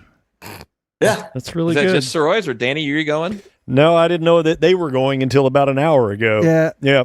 I've been one. Ever since Texas lost to Florida, the ticket prices on the Texas side have dropped precipitously. That's probably what we're in. Fitz, I've only been to one game, and it was I don't know if you heard me talking about it, but memory it came back to me. It was 0-1 when Rocky Kalma sacked Chris Sims in the end zone, and I believe Oklahoma won 14-3. That was Roy Williams. We call it the Superman play. Was that one? Or was it Roy Williams that did it? Okay. I got mixed up. Roy Williams caught the ball, but Rocky Kalmas hit him. Rocky Roy Kalmas Williams hit him, and Teddy Lehman caught it. That's what. Thank you, Fitz. But Kalmas sacked him, right? Or was it Roy? It was Roy Williams dove over. Roy Williams. That's right. And hit him in the end zone. Okay. And you were at that one? Right. Yeah. I even know that one. Only one that I've been at. That's a big one. Yeah. All right. You guys are the best. Thank you. We'll text you. Nate Burwinger, by the way. Yeah, that was the first. Thank you. Thank you. Thank you. Nate University of Burwinger. Chicago. Oh, there you go. All right. Thank you, Joel. Thank you, Fitz. What's Love you, that boys. knock at the door, Joel? Oh, Thank it's you. ladies. It's ladies at your door. They heard your trivia. Boomer. All right. Oh, he said boomer. That was on a bingo card. I added that, and he threw it in. There it is. I intentionally didn't say it. We're not giving out free bingos. I've been to 2 major been college football games in this area. Well, actually more than that. But Texas OU, that was a big one. And then I was at SMU A&M at Manziel's coming out party. Really? Yeah. Big ones. Amazing. That's awesome. Yeah. We don't do that too much, but those who are like so into it, and this thing is so effing huge, I love kind of winding them up and letting them go. It was cool to hear kind of their takes on what the mystery is about this game and why it's one you probably shouldn't bet on ever. Yeah. Yeah. Very cool. Yeah. Big sporting events here in DFW. That's one of the things we talk about a lot. He's right. And we have the 2026 Dallas Open coming to town. I'm sorry. You want to see the best tennis players in the world? Yes. Or at least the best Americans. We got Taylor Fritz. We have Ben Shelton. They are the 2 top-ranked Americans on planet Earth, number 4 and number 6 in the rankings. They're set to compete in the Dallas Open. It's second year as an ATP 500 event. Some other big names in this thing as well. It is the only ATP Tour indoor championship held in the United States. And it's scheduled for middle of February. February 7th through the 15th. It's at the Ford Center at the Star in Frisco. That, of course, the headquarters and training facility of your Fighting Dallas Cowboys. If you want tickets, DallasOpen.com. Premium ticket packages are available right now. And it's pretty cool, man. You can see Taylor Fritz, who's the best American male currently playing in the game right now. He is committed. Sheldon, not too shabby either. So if you're interested in tennis or just like big, cool events, that's definitely a huge one coming to town in February. And we encourage you to get tickets. DallasOpen.com. And go watch some hot tennis. Go get your tennis in. Go get your tennis in. All right, we're going to take a quick break. We have a charcuterie board coming up. Is a Michelin star taqueria the only one on Earth? Dallas, Texas? What's the connection? Huh? Spicy cowboy predictions. A lot more fun coming up next right here on the Cirque Du Sirois Show.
Oh yeah, we back.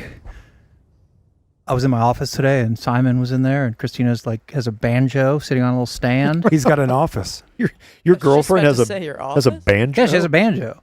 Okay. Like all of her guitars are in this other room, but the banjo for whatever reason is I don't know. Does she ever sit around playing? No, You I don't know. You guys Ever walk in and she's ripping off Foggy Mountain Breakdown? My grandma bought a banjo the other day. Is her favorite movie Deliverance? I think she's a multifaceted musician who tries to learn a lot of different instruments. But anyway, my dog was in there, Simon, and I got him excited, and his tail just started brushing the banjo, and he played a perfect exit music for a film. It really was like the first two chords. It was so pleasant. So I started singing, and Christina was like, I go, wake from your sleep. And she freaking died laughing. I'm like, dude. And she's like, God, if we only videotape that, there's a million hits on TikTok, where I'm very, very popular. Thanks again to Fitz and Joel. I thought that was awesome, man. Yeah. It's freaking showtime, so why not talk a little football, have a little fun. And then we have all this other stuff, right? And we can't do the meat because it's not one topic. So we have a lot of other things, a lot of different kinds of meat even. So what do we do then? And we have a charcuterie board. When you can't decide on one meat, But everybody wants a tasty treat.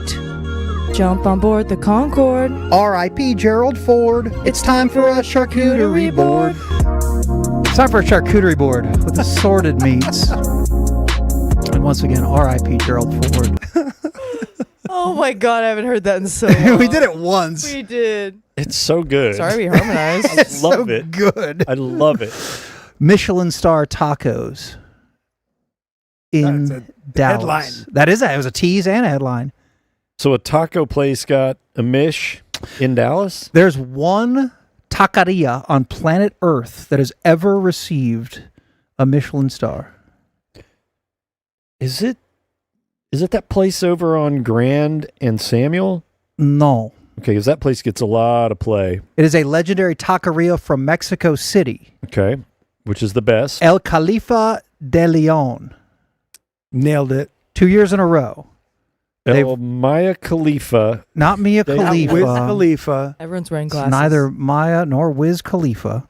El Califa de Leon. They are coming to Texas, a limited 14-day culinary pop-up.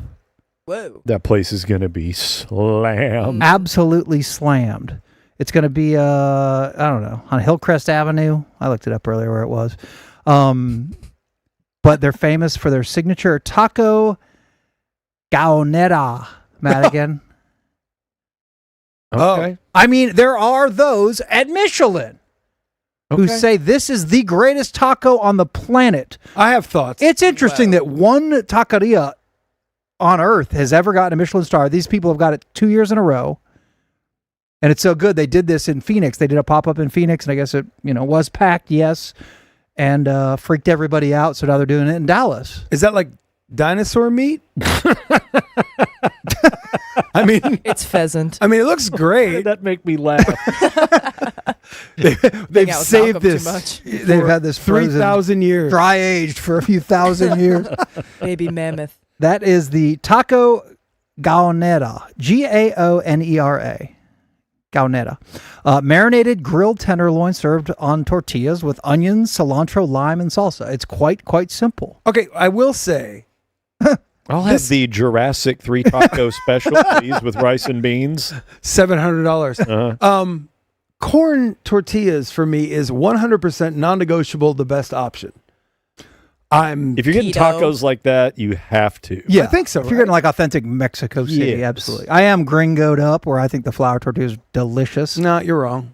Well, No, they are delicious. they are delicious. I will. But if there's any hint of authenticity that I'm trying to either chase or respect, I get it on a corn 100%. tortilla. I want to eat. I want to put that in my mouth. I'm absolutely going Looks to try great. to do it. And mark that, thank you. So you can. They're putting it. Okay. All right. Hold on a second. So Mexico City tacos, the most authentic, the Yeah. most tastiest. They've won a Michelin star, and this thing's going to be on Hillcrest.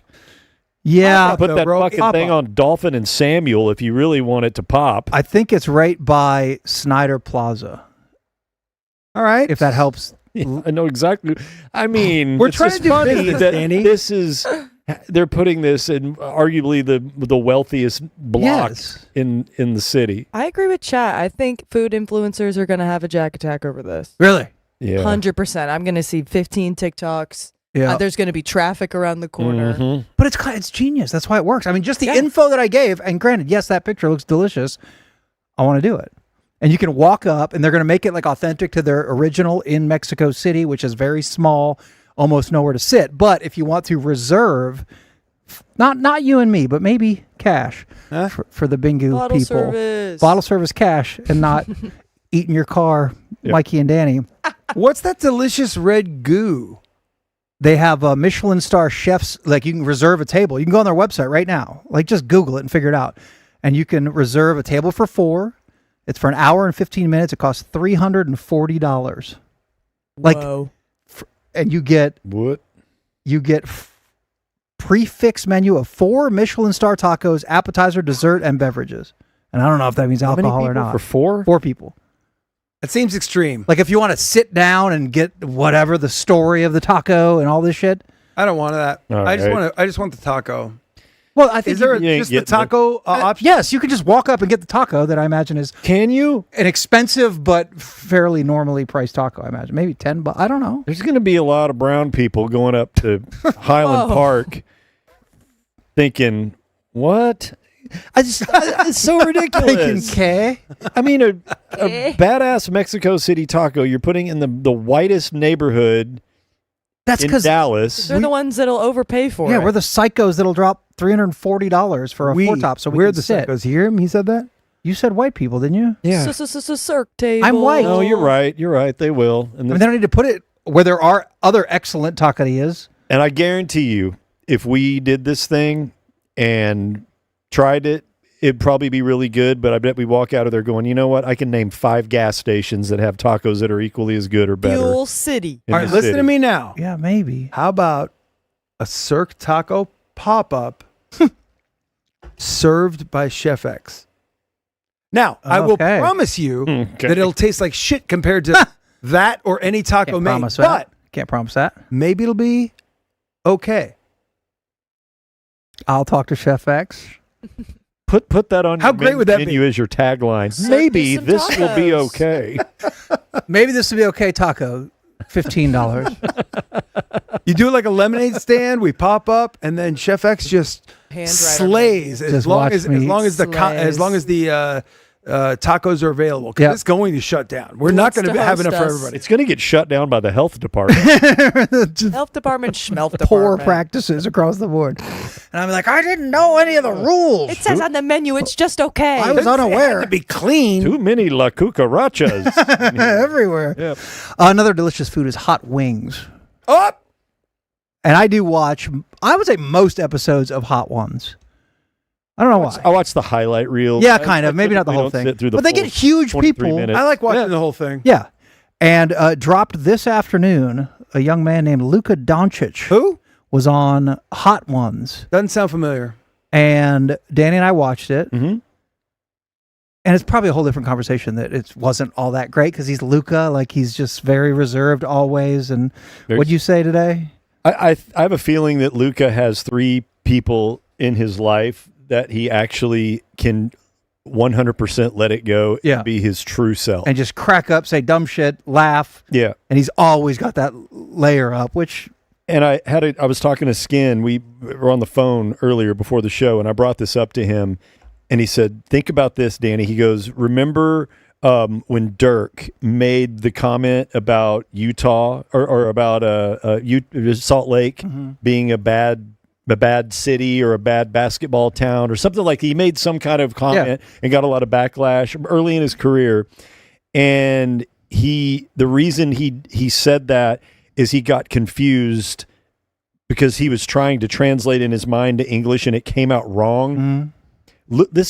English is Luka's 3rd language. Like, he's much more fluent in Spanish. So when you put the camera on him, he's very mindful to just stay in his box of what he's comfortable saying. So it's difficult for him to communicate in English, especially when he's on camera, because Skin thinks that he's afraid that he's going to say something that's going to make him look stupid or might offend somebody. I think he's growing out of that. He's getting better, and as stoic as he can be. Uh-oh. We got a bingo winner, gentlemen. Yeah, we do. What did it? Oh, hey, Drop Tunes. Matt Foley and living in a van down by the river. Jimmy Sirois. What the fuck? Congratulations. Jimmy Sirois. Uncle Jimmy. Send me your legal name and address to this email, and we will get you your cup as soon as possible. Congratulations. And thank you, Kelly Legal, for getting these cups for our winners. There you go. Thanks, Jimmy. Jimmy Sirois. Congratulations. The greatest Sirois. But Skin seems to think that's what plays into it, is the language barrier, that he's not super comfortable with English yet, but he'll get better. Yeah. And he's already getting better than he was, a year or two ago. The great equalizer is spicy wings. And again, this is not gold, but it is kind of funny while he's trying to answer a question, and you can see where it hits, and he drops a cuss word in Slovenian, I guess, or maybe it's Spanish. I couldn't really. I think it was Slovenian. Here's a clip of Luka from the hot ones that dropped today. Play it quieter. Okay. The bomb. Oh, the bomb? Great.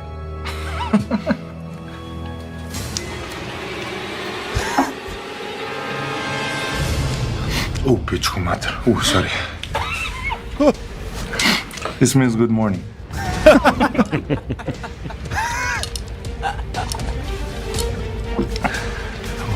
I'm good. Nothing. Wow, look, yeah, me too. Not affecting me. No effect at all. I'm on top of it.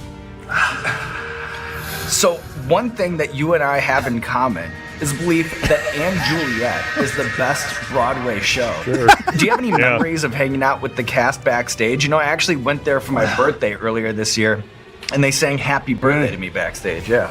They didn't sing for me. Ooh. No, it's a great show. I enjoyed it so much. I like the music. I like how they perform everything. I like the story. Yeah. I don't like that wing. I also have it on good authority that you'll sometimes warm up to Britney Spears songs before games. What's the Britney Spears song that gets you the most hyped? Oops, I did it again. Me too, Luka. He's great. He's a great idea. He's getting for a the lot show. looser for sure. Yeah. The fact that he even agreed to do that is kind of badass. Yeah. Yeah, I'm in. Because at the beginning of it is like, what's your relationship with spicy food? And he's like, not much, man. I don't know what the cut agreement was. The word Mavericks was never said in the half-hour thing. That's not what they're there for. No. Yeah, no, I know. That's not what they're. But he's the host guy, Sean. I think Sean is good. Sean Evans. He has some cool, good, very thought out questions That's every what time. I love more than anything else about it, is that he is prepared and he has a direction that we're going to go. What's that like? Ask Mavs Media Day people today. Ooh. I don't think Cashy watched it. You and I did. We had a trailer for the new Game of Thrones World show drop today too. Yeah. What do you mean world show? They got a new series that's not Game of Thrones, that's not House of Dragon. Yeah. It's in the world of Westeros. Yeah. Thank you. It's called A Night of the Seven Kingdoms. And it fucking looks awesome, and I can't wait. I mean, this is the one they've been talking about for a while. 100 years before Game of Thrones. Yes, 100 years before Game of Thrones. And it worked, man. It got me again. I'm super psyched. They know this shit. They respect the audience. Like, they know that we love this. And the same reason Game of Thrones worked, I think every show is going to adhere to that closely enough to drag us the hell in. If you write it well and put me in that atmosphere, that universe, I'm in. Yeah. Yeah. And this one checks all the boxes. Watch the trailer when you get a chance. A Night of the Seven Kingdoms. Comes out, what, January? January 18th. Okay. And I'm very excited about that. It's not far away. Excited about some Cowboy football this Sunday. Oh, shit. Yeah, get him up. Oh, yeah. What's he doing? Look at go, gentlemen. Spaceman Cash. Jesus, your day wasn't that long. It's time for our predictions, Sleepy Pants. We have to make bold predictions for the Cowboys-Panthers game coming up this Sunday. I'm going to go first. Is that okay? Yeah. Can I go Please, first? Please. To date, no one has notched a point. Shocking. We'll see if that changes. We have level 1, level 2, and level 3. Cowboys-Panthers prediction. I'll go first. Number 1, in this game, before this game, right now, my 1-point prediction is that one of Danny's predictions feature Panthers mascot Sir Purr. Oh, come on. Come on. That's his That's a name. layup and genius. Sir Purr. Sir Purr. It's the cutest thing I've ever heard. That. I've That- done that before. Oh. I guarantee you I can search Sir Purr I know. and come up with a Cowboys-Panthers prediction from when we were at the Freak. But you're not doing it today? We'll see, won't we? You asked me earlier, like, the game's at Carolina, huh? And I'm like, yes. He's fucking doing it. All right, for 2 points. In this game, Rico Dowdle will not repeat his 200-yard performance from last week against the fighting Miami Dolphins. Rico Dowdle won't even tally 50 yards rushing. All right. That That's work? number 2? Yeah. Okay. I mean, everyone's talking about Rico Dowdle revenge game, 200 yards. Everyone's talking about it. That's what they said. For 3 points. If this happens, I want 3 points. In this game, after a freakish touch tank mishap at the Sea Life Charlotte Concord Aquarium, sidelines backup wide receiver Bryson Tremaine, the Panthers are forced to call up practice squad speedster Keith Budd, grandson of famous South African Olympic distance runner Zola Budd. Oh, that's a callback. After a shocking 2-touchdown performance, Keith Budd will roll his eyes when Pam Oliver points and asks cheekily why he is wearing cleats. All right, I'm so stupid. That's Is for he- 3 points. Is he really? I mean, Zola Budd's Isn't he that is she real? old enough to have grandkids? That I don't would be in the fucking know. NFL? I'm just calling back to your good joke from Tuesday. That's good. But if it is real, then that'll be worth 3 points, that third prediction. Who's next? I'm good either way. Actually, let me go. You sure? Go Yeah, for no. it, Cash. No, let me go. Because to be fair, I was busy today. Yeah. So I don't have the, Okay. I don't have the sharpest shit for you. For 1 point, the Cowboys will more than double the 3-point spread in a win over Carolina. Okay. Fine. Soft. But They're going to win Acceptable. by more. 6? Yeah. Okay. For 2 points, Soft. Ryan Flournoy, who has never scored a touchdown in the NFL, will get his first touchdown in the NFL and then follow it up with a second. There we go. 2 TDs for Flournoy. Kind of like it. For 3 points, the Cowboys will be asked to forfeit the game when they didn't book travel and instead stayed at home, expecting the Panthers to show up in Arlington, thinking it was a home game. Jerry will attempt to negotiate a last-minute peace agreement with the NFL to earn a tie, saying it was an honest mistake because they haven't played in Carolina in so long. However, that game happened in 2024, when Roger Goodell is perplexed by that argument, saying that it happened just last year, Jerry will reply, yeah, when Biden was president, and then he'll take a long, slow sip of gasoline and eat a match. Jesus Christ. Now you're fucking getting it. That's worth 3 points. Just 3? Love the energy, Cash. That's Slow what we sip of needed. gasoline. They got to hit the Eat ender. the match. He is tired and slightly drunk. Looped. Wow. Oh. Man. Look out for this stuff, though. Yeah, I got eyes on the sidelines. Eyes in the box. Holy shit. Okay, you need to be on the lookout for a Sir Purr reference, don't you? I could take the lead right now. All right, I'm going the other way with you on the rushing prediction. I've got Rico Dowdle and Javonte Williams. They will both rush for over 75 yards. That's a good solid 1 point guess.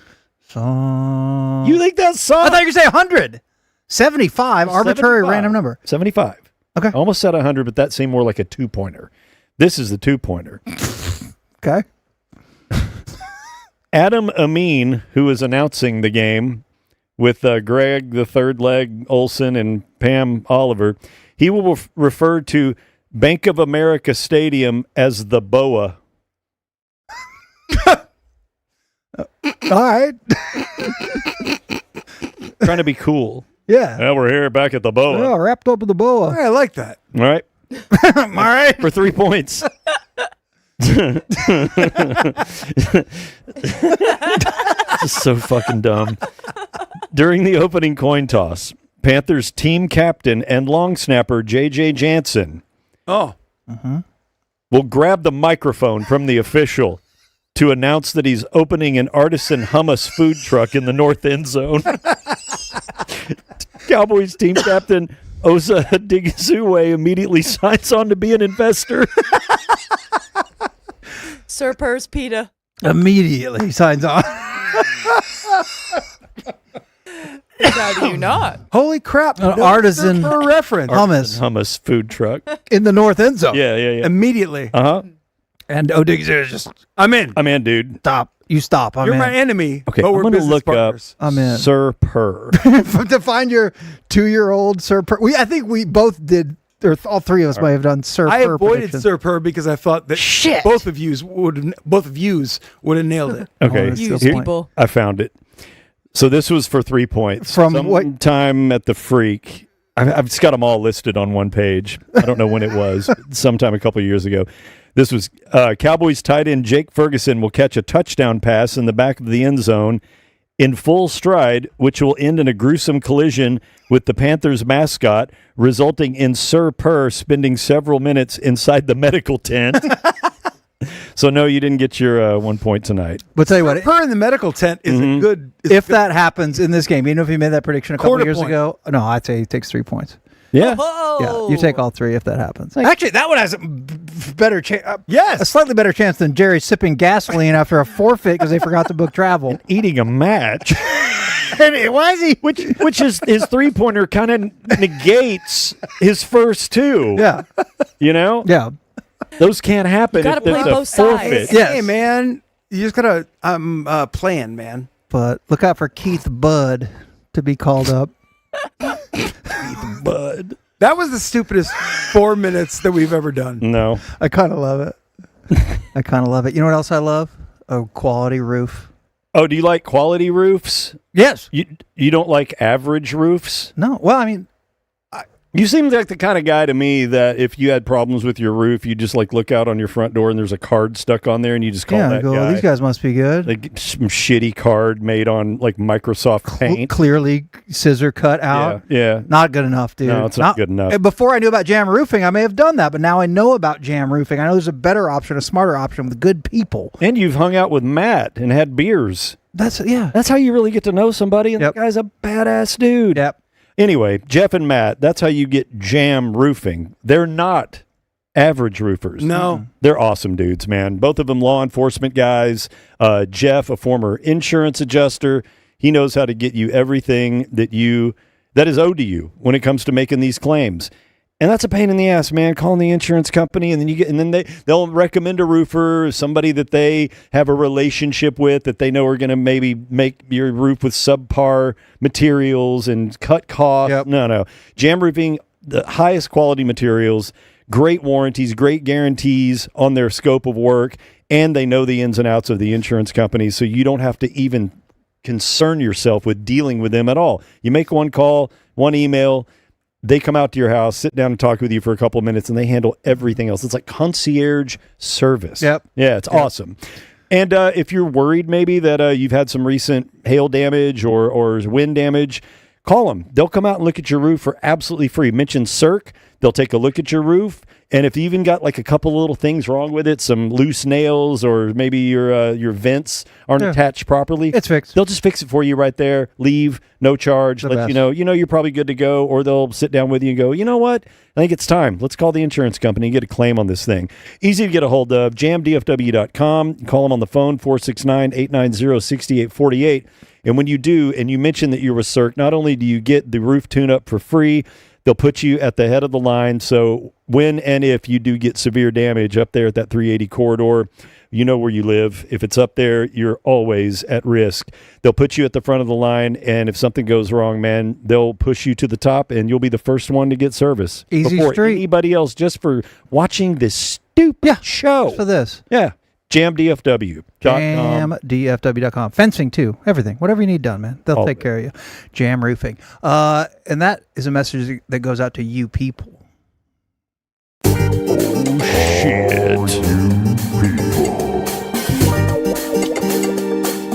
Damn.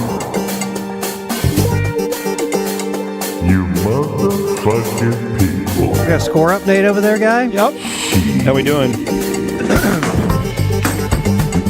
The first question from you people is, hey, Cirque show. Yeah. How are you doing against the dumb zone in these picks? And Blake had the Eagles. Triple play on the Eagles.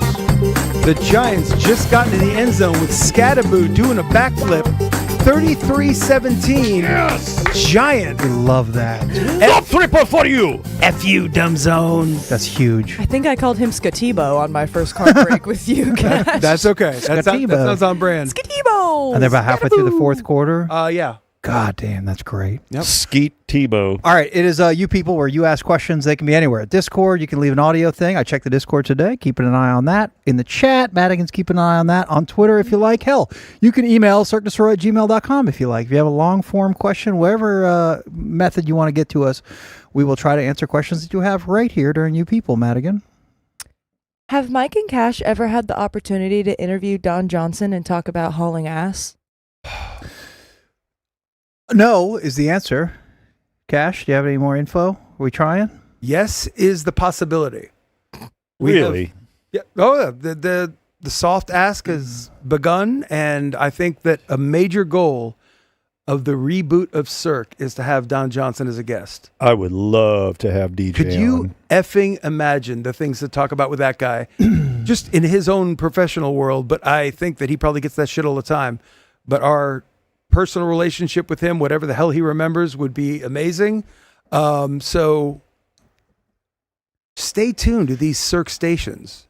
And Okay. it's a possibility. It's a possibility. Don't you want, like the dream scenario would be to get him to agree to it Yes. without Knowing. recognizing the and I don't even know if he'd see the last name and recognize it. It probably wouldn't. But then get him on here and we'd be like, dude, we just kind of want to talk boat racing with you. And he'd probably be like, hell yes. You know, like that's different.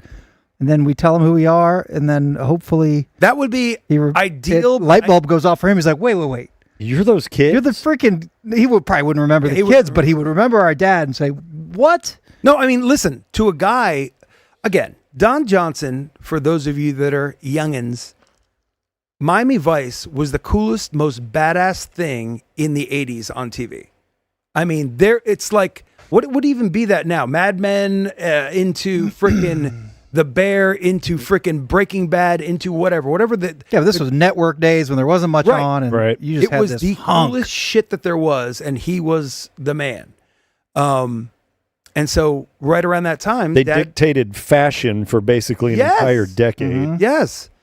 And Dad won a world. So the reason why I think he would just love it is that we wouldn't be whipping his ass. Again, if he's doing Glass Onion 3 or whatever the hell he's got going on, or Captain Odyssey, he's the captain on a cruise ship in an ABC show right now. I saw that ad. Yeah. So, yeah, we'll talk about that. But I think he'd be way more interested in, because for him, I'm sure he's won Emmys. I'm sure he's gotten all the accolades for his acting, stuff through the years. And I would guess that personally, winning a world championship is a really, really kick-ass deal. And he and Dad spent that year or year and a half together, and then they won the world championship. I think he would absolutely be interested in talking about Get his ass on. Yep. Very good. Water feature. How many turtles has Cash stolen and eaten from your sacred waters? I communicate with Water Feature using mind bullets now. Okay. I don't even need to ask the question. It just feeds me the information. But look at it. And Water Feature is telling me that with the safety concerns and quality of water that it is currently pouring out of itself and back into itself, there are no turtles or actually any other type of life form that could survive in this putrid concoction of sadness. Secret of the ooze. Yeah. That's like Water Feature cannot sustain life. It is very thick water. It looks viscous. Very Astroglide-esque. Also, it's that was weird. Also, it's very important to know that I love turtles. That's good. Thank you. Gentlemen, would you rather be seduced by a Sooner or ravaged by a Longhorn? Oh, good. Where's my book? Where's my book? Your one book. Here it is. This is the bet payoff for a Super Bowl pick. Seduced by Bigfoot and ravaged by the Yeti. Read it and do an entire book report. I don't know. Which one would you rather have make love to you? I'm locked in. Sorry. Okay. I'd rather be seduced by a Sooner. Yeah. Same. I don't want to be ravaged by a longhorn. I'll deal with seduced by a Sooner, right? Mm. Can I fend off his Seduced by seductive Fitz, techniques? ravaged by Joel. Oh God, that's terrible. And Joel, the single man that he is, he's going to be piping. horny and ready to go to Pound Town. I'd rather be seduced by Fitz than ravaged by Joel. Jesus. That's a good question. Oh, shit. His shocker looks like this. That's right. Danny, does water feature have a yeast infection? I think so. Yeah. Yeah. Something's wrong. Chlamydia. What's wrong with the old gal? Something. We love you, Water Feature. Sorry about the questions from you people. Pour some Valtrex in that tank. Drano. All right, last question. What vehicle have you owned that upset you the most? Brand names are not necessary, but one that you donated too much money or time to only to get rid of. I'll just go fast because Danny's probably got a million things for this. I'm not a big vehicle guy, but I had when I was in Tucson in the Air Force, I bought a Jeep, a CJ7, old Jeep. It was cool. Like I liked it. It was red, but the steering pin was like, or steering column was failing again. I don't know how the shit works. And these are like hilly roads through the hills of Tucson, just north of town, Skyline Road, cactuses everywhere. And I would have to like rotate it like more than 360 degrees to just make kind of a subtle turn. And one time I was riding late for work and I barely make it, right? And I pull into the parking lot and bam, the steering column just fails miserably. Like had it failed 30 seconds earlier, I would have Tiger Woods'd it right over some hill and tumbled down to God knows where. Like I almost died I couldn't even turn into the parking spot. Like I made it into the parking lot and then it failed. And it's just funny that to be that close to probable death. So yeah, that's my Jeep failure memory. I didn't hate it. I liked it. I don't have You still drive a Jeep. I have a better Jeep now. He's Jeep guy. I don't know. I've only had 4 cars in my life, and we had a what? Yeah. Are you kidding me? Yeah, 4. 4. We had well. He's not counting Mary's cars. It was on the list of things when it was name your car day, like 2 weeks ago or whatever. We never got to it, but I've only had 4 cars, and they were named the Living Room, Billy the Kid, Trey, and Fuego. And they've all been good cars. And I got a car named Fuego. Yep. I had a car without a name that was suddenly Fuego. named Fuego under Woodall Rogers. Mikey's car burned underneath Caught on fire. Clyde Warren Park. Yeah. The only It tunnel burned. in DFW. Under Clyde Warren Park. The tunnel under Clyde Warren Park. To be honest, every time I still drive through there, Children I playing think I at the still- park, wondering why their feet are getting The hot. fountain starts bubbling. I need to add that to the heaven graphic. Bubble water in the fountain. Next to Mr. Hamburgers. I feel like I still see the burns on the wall. They are still there. Yeah. We marked that thing up good. Yeah. That was on the morning of my 40th birthday. Wow. Yeah. So you never had a bad car stitch. This is. I'm not going to go into the story. I'll just give you the make and model. It was a 1971 Pontiac Le Mans 4-door. Hell yeah. It had a 454 in it, and it got about 5 to 6 miles per gallon. And this story would take. The legend of this automobile is known in circles, and I will package this, and I will tell you how I got this car, how many times it died on me, how many times it caught on fire, how it died, and where it ended up. It's an incredible saga. Put it in the we notes. can do next week. The Put it in the story notes. of Dingo's Pontiac 71 Pontiac Le Mans that my best friend at the time spray painted a skull on the hood and flames down the side of it. Bitching. I used to drive Hell that yeah. goddamn thing around Richardson all the time. Ganja King. All right, put it on the list. Yep. Ganja King. Let's play some Marblitos.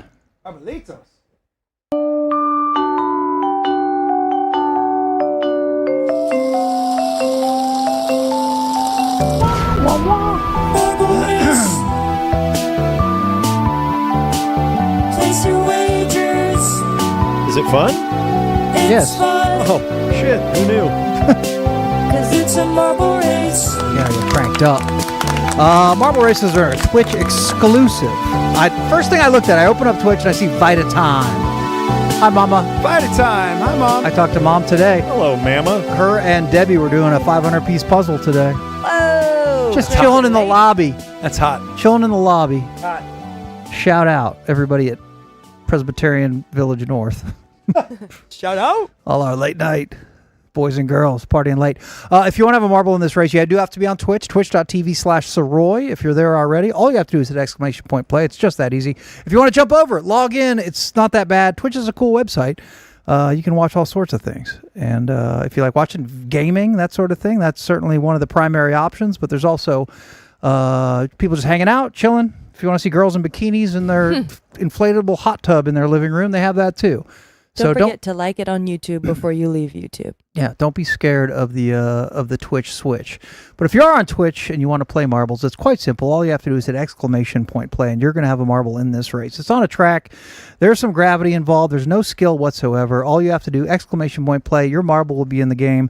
And gravity, as it always does, will win. Somebody will get there first. Where there is, I don't know what this track is.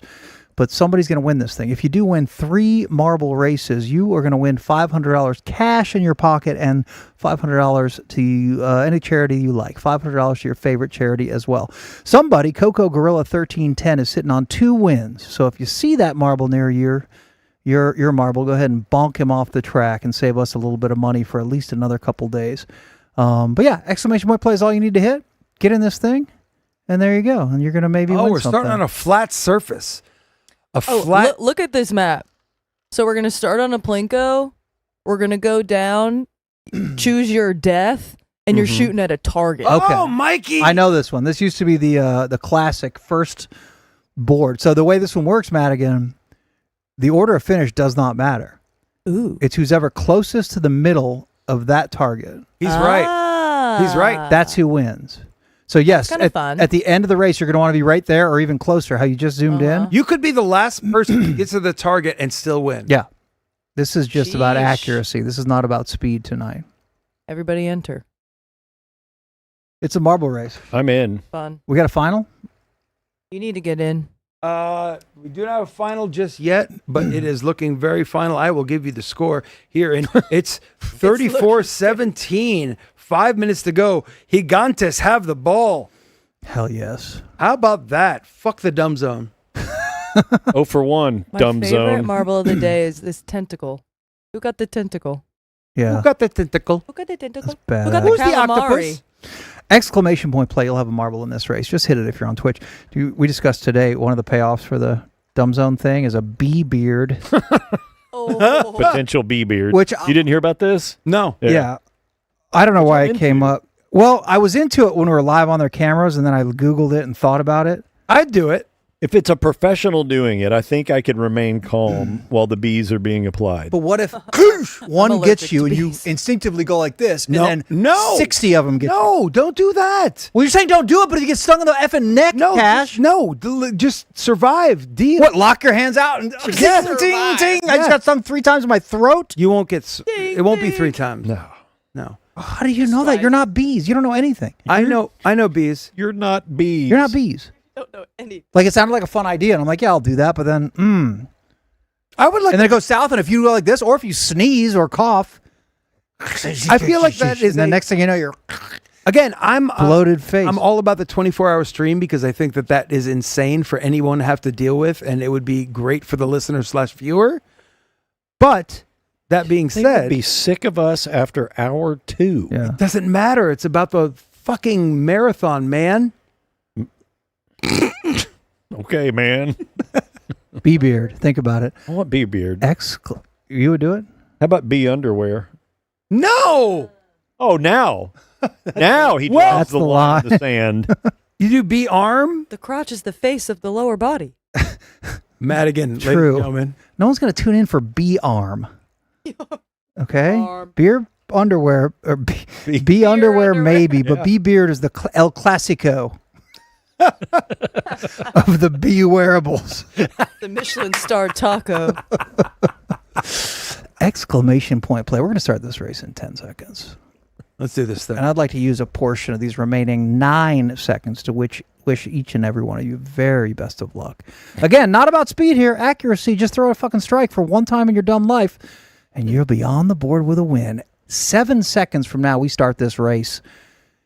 It's exclamation point play if you're on Twitch. 6. $500 in cash and $500 to your favorite charity. Yeah. Why not just press exclamation point play? Why not? Like Mr. Katami just did. Right. And the boneless chicken. The boneless chicken is in. We're starting this race in 6 seconds. You got a ball in this, Danny? Yeah. Make that 5. If Danny wins, he has to go One make of us needs to win a race. If Danny wins, he has to go make out with a stranger at Lakewood Landing tonight. We're starting this race at 4 seconds. They have to agree to it. Yeah, I know you can't just do it. Yeah, not You like, have a ball in the race? not like you and Corby kissing that one time. This is a full-on session. Yes, I have a marble in the race that begins in 3 seconds. I understand it now when girls say that the scruff makes their mouths red. Really? Corby was Yeah, scruffy you can that get day? carpet burn Very from that. scruffy that night. Like how long? Like 1 second or like 10 seconds? It was a second, maybe We're less. starting Your this- tongue's touched. We're starting this Okay. race in 2 seconds, maybe less. 1 and vamonos! Go ahead, Preston Munchinson, Deaf Mute. I see you. Sasquatch, yeah, look at man. Dave Raymond, Disaster Fisher, Assholes, Skeeter, Big Kev, assholes, Sasquatch. assholes. Is he last in? Don't let him be last in. Damn it! was. He was last in. Best of luck. Here we go. Again, speed not your friend right now. It's about being calm, lining it up, and throwing a bloop, strike. bloop, bloop, bloop.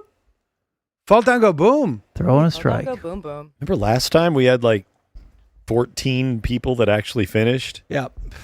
Somebody yelled at me on Twitter. lots of Like, death. pick a board where we all don't. I'm like, I don't know. Sorry, I try to do something new every episode. Yeah, whatever. I don't care. Madigan, you're doing great. Thank you. See, in the normal world, What is that award above that one? that's AC in Dallas. He's a legend of marbles. Drunken Ship normally would be happy, but this doesn't matter at all. There's still people in the Planka. That's crazy to me. There's Soroy. That's me. Look, I'd be look at pretty you, fucking Mike. stoked. I'd be looking for a Why are you orange? VIP. All right, to the dart, to the board. Now this, yeah, we just want to see this board. Thump.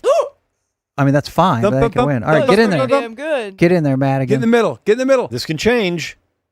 They are flying in. It's changing. You can zoom in way further. Oh my You God. want further? yeah. Or closer. Let's see who's in Closer. there. Where's To the center. Oh, where's me? Where's me? People are falling Like off. Z Durap is currently the closest to the middle, but they're still tumbling in. Oh, someone just stole it. People are falling- Astraparius. People are falling out. Zoom in further, all the way. Hey, Astraparius won. Hilarious. That is a win. That's a You quickie. throw us, yeah, nice and fast too. We like that. Did it? 20 Strike seconds. thrown. Astraparius won. Sorry, you got 19th. Okay. Well done. One of my better finishes ever. Zeta Rap in second. The Gap Rock, Pelly Rat, Niculo, Half Cat, Wheeler Salem, Boar Smith, your best friend, and Cirque Nowitzki round out the top 10. 13th place goes to Marble Race First. 69th place goes to Skater 07. who finished 41? Oh, yeah, we should start checking 41st place goes to Some other Scott. Some other Scott. But our winner tonight is Asperado. Who's the last place shithead? Asperius 1 is your victor this evening. Thank you kindly for playing. Thanks for watching. Enjoy Boar Smith, Texas congrats OU on weekend. me. Thanks again to Fitzy and Jolie for getting us hyped up for some football Saturday. We're excited. And please come out to the big Rivian event. If you're going to the game, we're going to out. start at noon. It's in the truck zone right next to the music hall at Fair Park. We're going to be throwing bean bags into the front trunk of Rivians against the Dumb Zone. So come meet Jake Kemp and Dan McDowell and hang with us for a little bit before the game. It's going to be fun. Good, good? Yep. Good, good. Everybody happy? Sail. Troon. Dick shot.